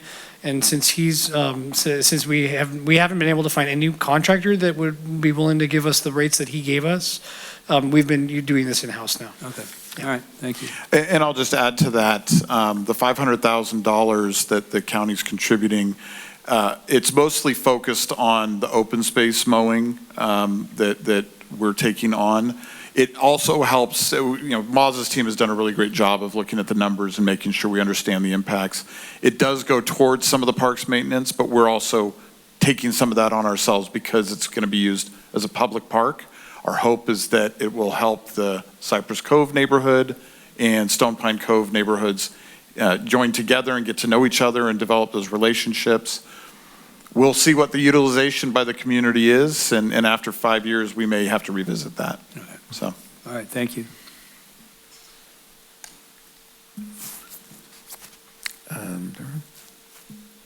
Vice Mayor Reddick, did you have anything to add? I would just concur that it looks like it's going to be a beautiful neighborhood and a real asset. And I'm hoping that the neighbors welcome them with open arms, and maybe we can have, like a picnic over there to kick it off and introduce ourselves and meet folks. And I'll just also add that a number of the units are also rent to own, so people have pride of ownership. Maybe they can mow their own lawns, so we'll figure that out. I think we'll figure that out. Got to give kids something to do, mow the lawn. First job. Okay, I will then make, I don't have to do number 1 because we've already provided the opportunity for public protests, correct? So I could just skip right over to 2. So I move that we adopt a resolution finding that the public interest and convenience require the sale of the parcel and further declaring its intent to sell the property to the County of San Mateo. And 2, adopt a resolution authorizing the city manager to execute a purchase sale agreement with the County of San Mateo for the parcel in the amount of $1,234,000 and acknowledge that the proceeds be used as a prepayment credit under the First Amendment to the sublease associated with 880 Stone Pine. And 3, adopt a resolution authorizing the city manager to enter into an operations and maintenance MOU between the city and county of San Mateo regarding the city's commitment to maintain and the county's commitment to fund the maintenance and operation of certain improvements within the parcel known as 830 Stone Pine Road. Second. Roll call, please. Councilmember Johnson? Yes. Councilmember Nagengast? Yes. Councilmember Penrose? Yes. Vice Mayor Reddick? yes. And Mayor Brownstone. Yes. Motion carries. Thank you. Okay, we're moving on to item 3F, the sale and transfer of Wavecrest parcels to the Coastside Land Trust. Thank you, Mr. Mayor. I will also make a presentation on this, and I think it's a single slide show. Yep, that's it, just a map. So I'll just point out, this is a map of Wavecrest, South Wavecrest. So in the middle upper portion of the screen in green, you see Smithfield Park and Wavecrest Road. All of the parcels that are marked in pink are owned by Coastside Land Trust. And it's a little hard to see on our screen. Hopefully on the computer it's a little easier to see. There's some cross-hatched parcels. They're generally pretty small, so a little bit hard to see. Yes, thank you, Moz. Those parcels are what we're talking about here tonight. In 2024, the city purchased 23 parcels through a tax sale from the county. And we used funding from our lot retirement funds tied to previous developments to make those purchases. And the focus has been, and in this case was on parcels in the west of Railroad area, of which 2 of those 23 were west of Railroad, and the Wavecrest area, and 21 of them came from Wavecrest. Subsequently, Coastside Land Trust obtained a permit to build an extension of the coastal trail through the South Wavecrest properties that would eventually connect with Redondo Beach Road. And then, of course, their project also includes a parking lot, restrooms, and vertical access to the beaches. And we've been partnering with them in the development of this project. And in recognition of that, we're proposing tonight to donate, or donate's not the right word, but convey to CLT 12 of the parcels that have value towards that project, and therefore we think value towards public purpose, that they help with the alignment of the trails and the building of the trails. And so our proposal is to convey those to them without cost. Additionally, there's 9 other parcels that have value to CLT for their mission of preserving open space and habitat restoration and wetland restoration. And for that, we propose they pay us the cost of what we paid for those parcels. And the total of that is $79,743.67. And that money would then be put back into our lot retirement fund to allow us to continue to purchase properties for our needs and for the public purpose that we do so. CLT is a great partner. We're really excited about this project. The Coastal Trail is arguably a top draw to the coast side and for visitors, but also for our local residents. And improvements to this area are just going to enhance access to coastal resources, to the beach. We're going to see changes in the informal parking lot that is contributing to erosion and is really just not a great situation. And so we think this is a win-win for everybody and allows us to take some of that funding back and put it towards other projects, related projects for the lot retirement fund. So with that, we're happy to answer any questions. And Catherine, if there's anything legal that I missed that we need to cover, please do. I think you covered everything. Thank you. Any questions from council members? Okay. Yeah, I agree. This is a fantastic project, and Coastside Land Trust has been an amazing partner. It's gotten the money, grant money for it, and it just really is a model of accomplishing the purpose of both providing access and preserving the coastside bluffs by providing beautiful trails and preventing erosion. So, great. Well, I'm on a roll. I could do them. Do you want to make a motion? Yeah, great.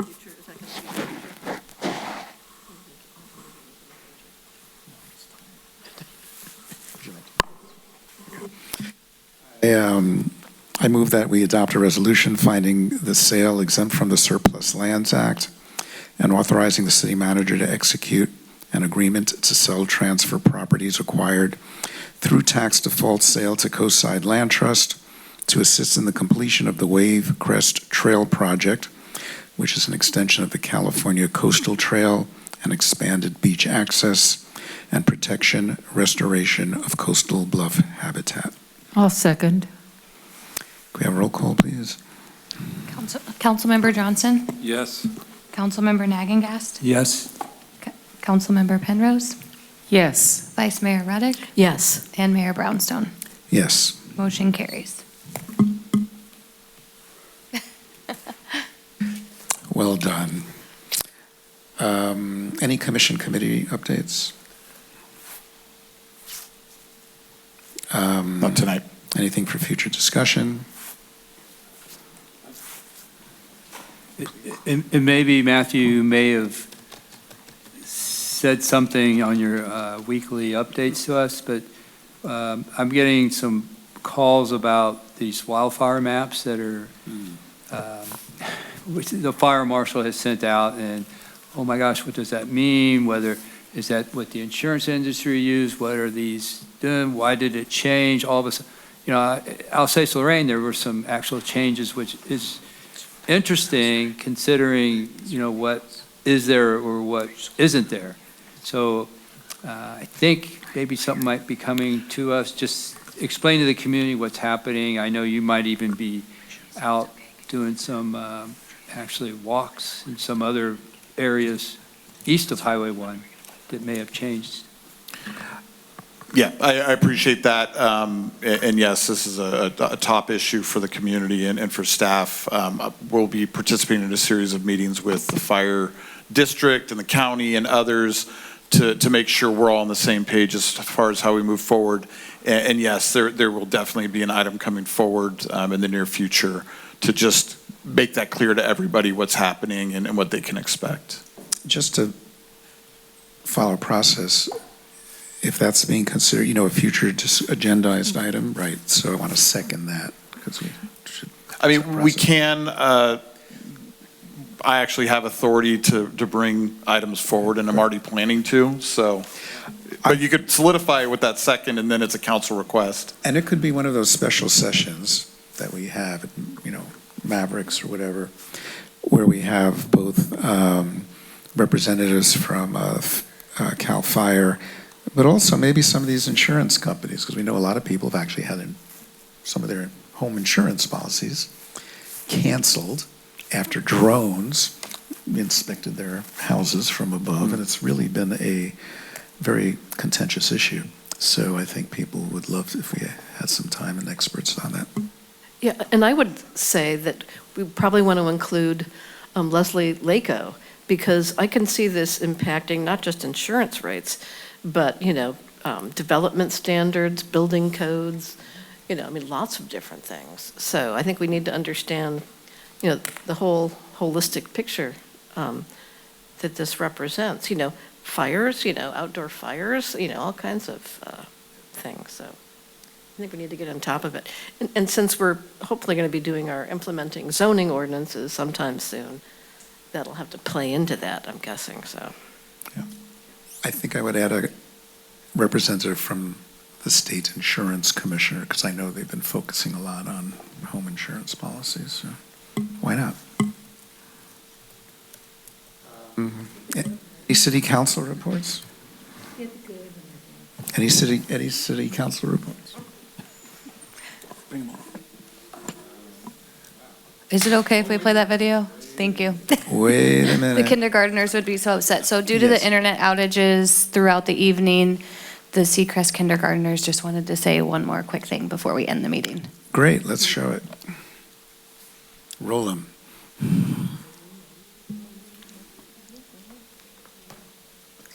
It says it has no sound. This is a video of our coastside heroes from Seacrest.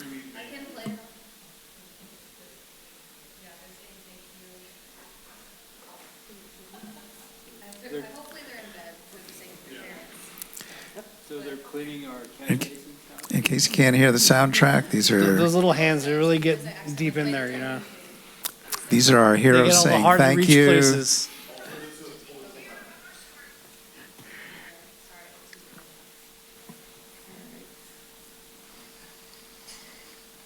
We of Seacrest School promise to take care of our storm drain.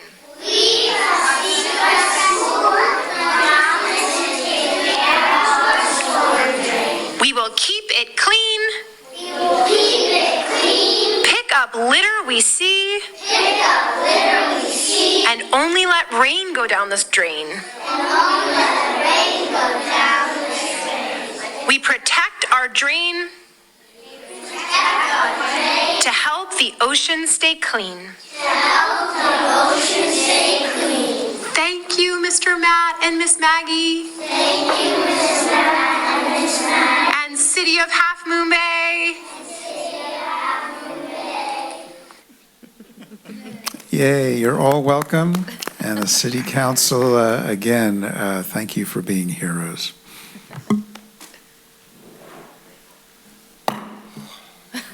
The meeting is adjourned.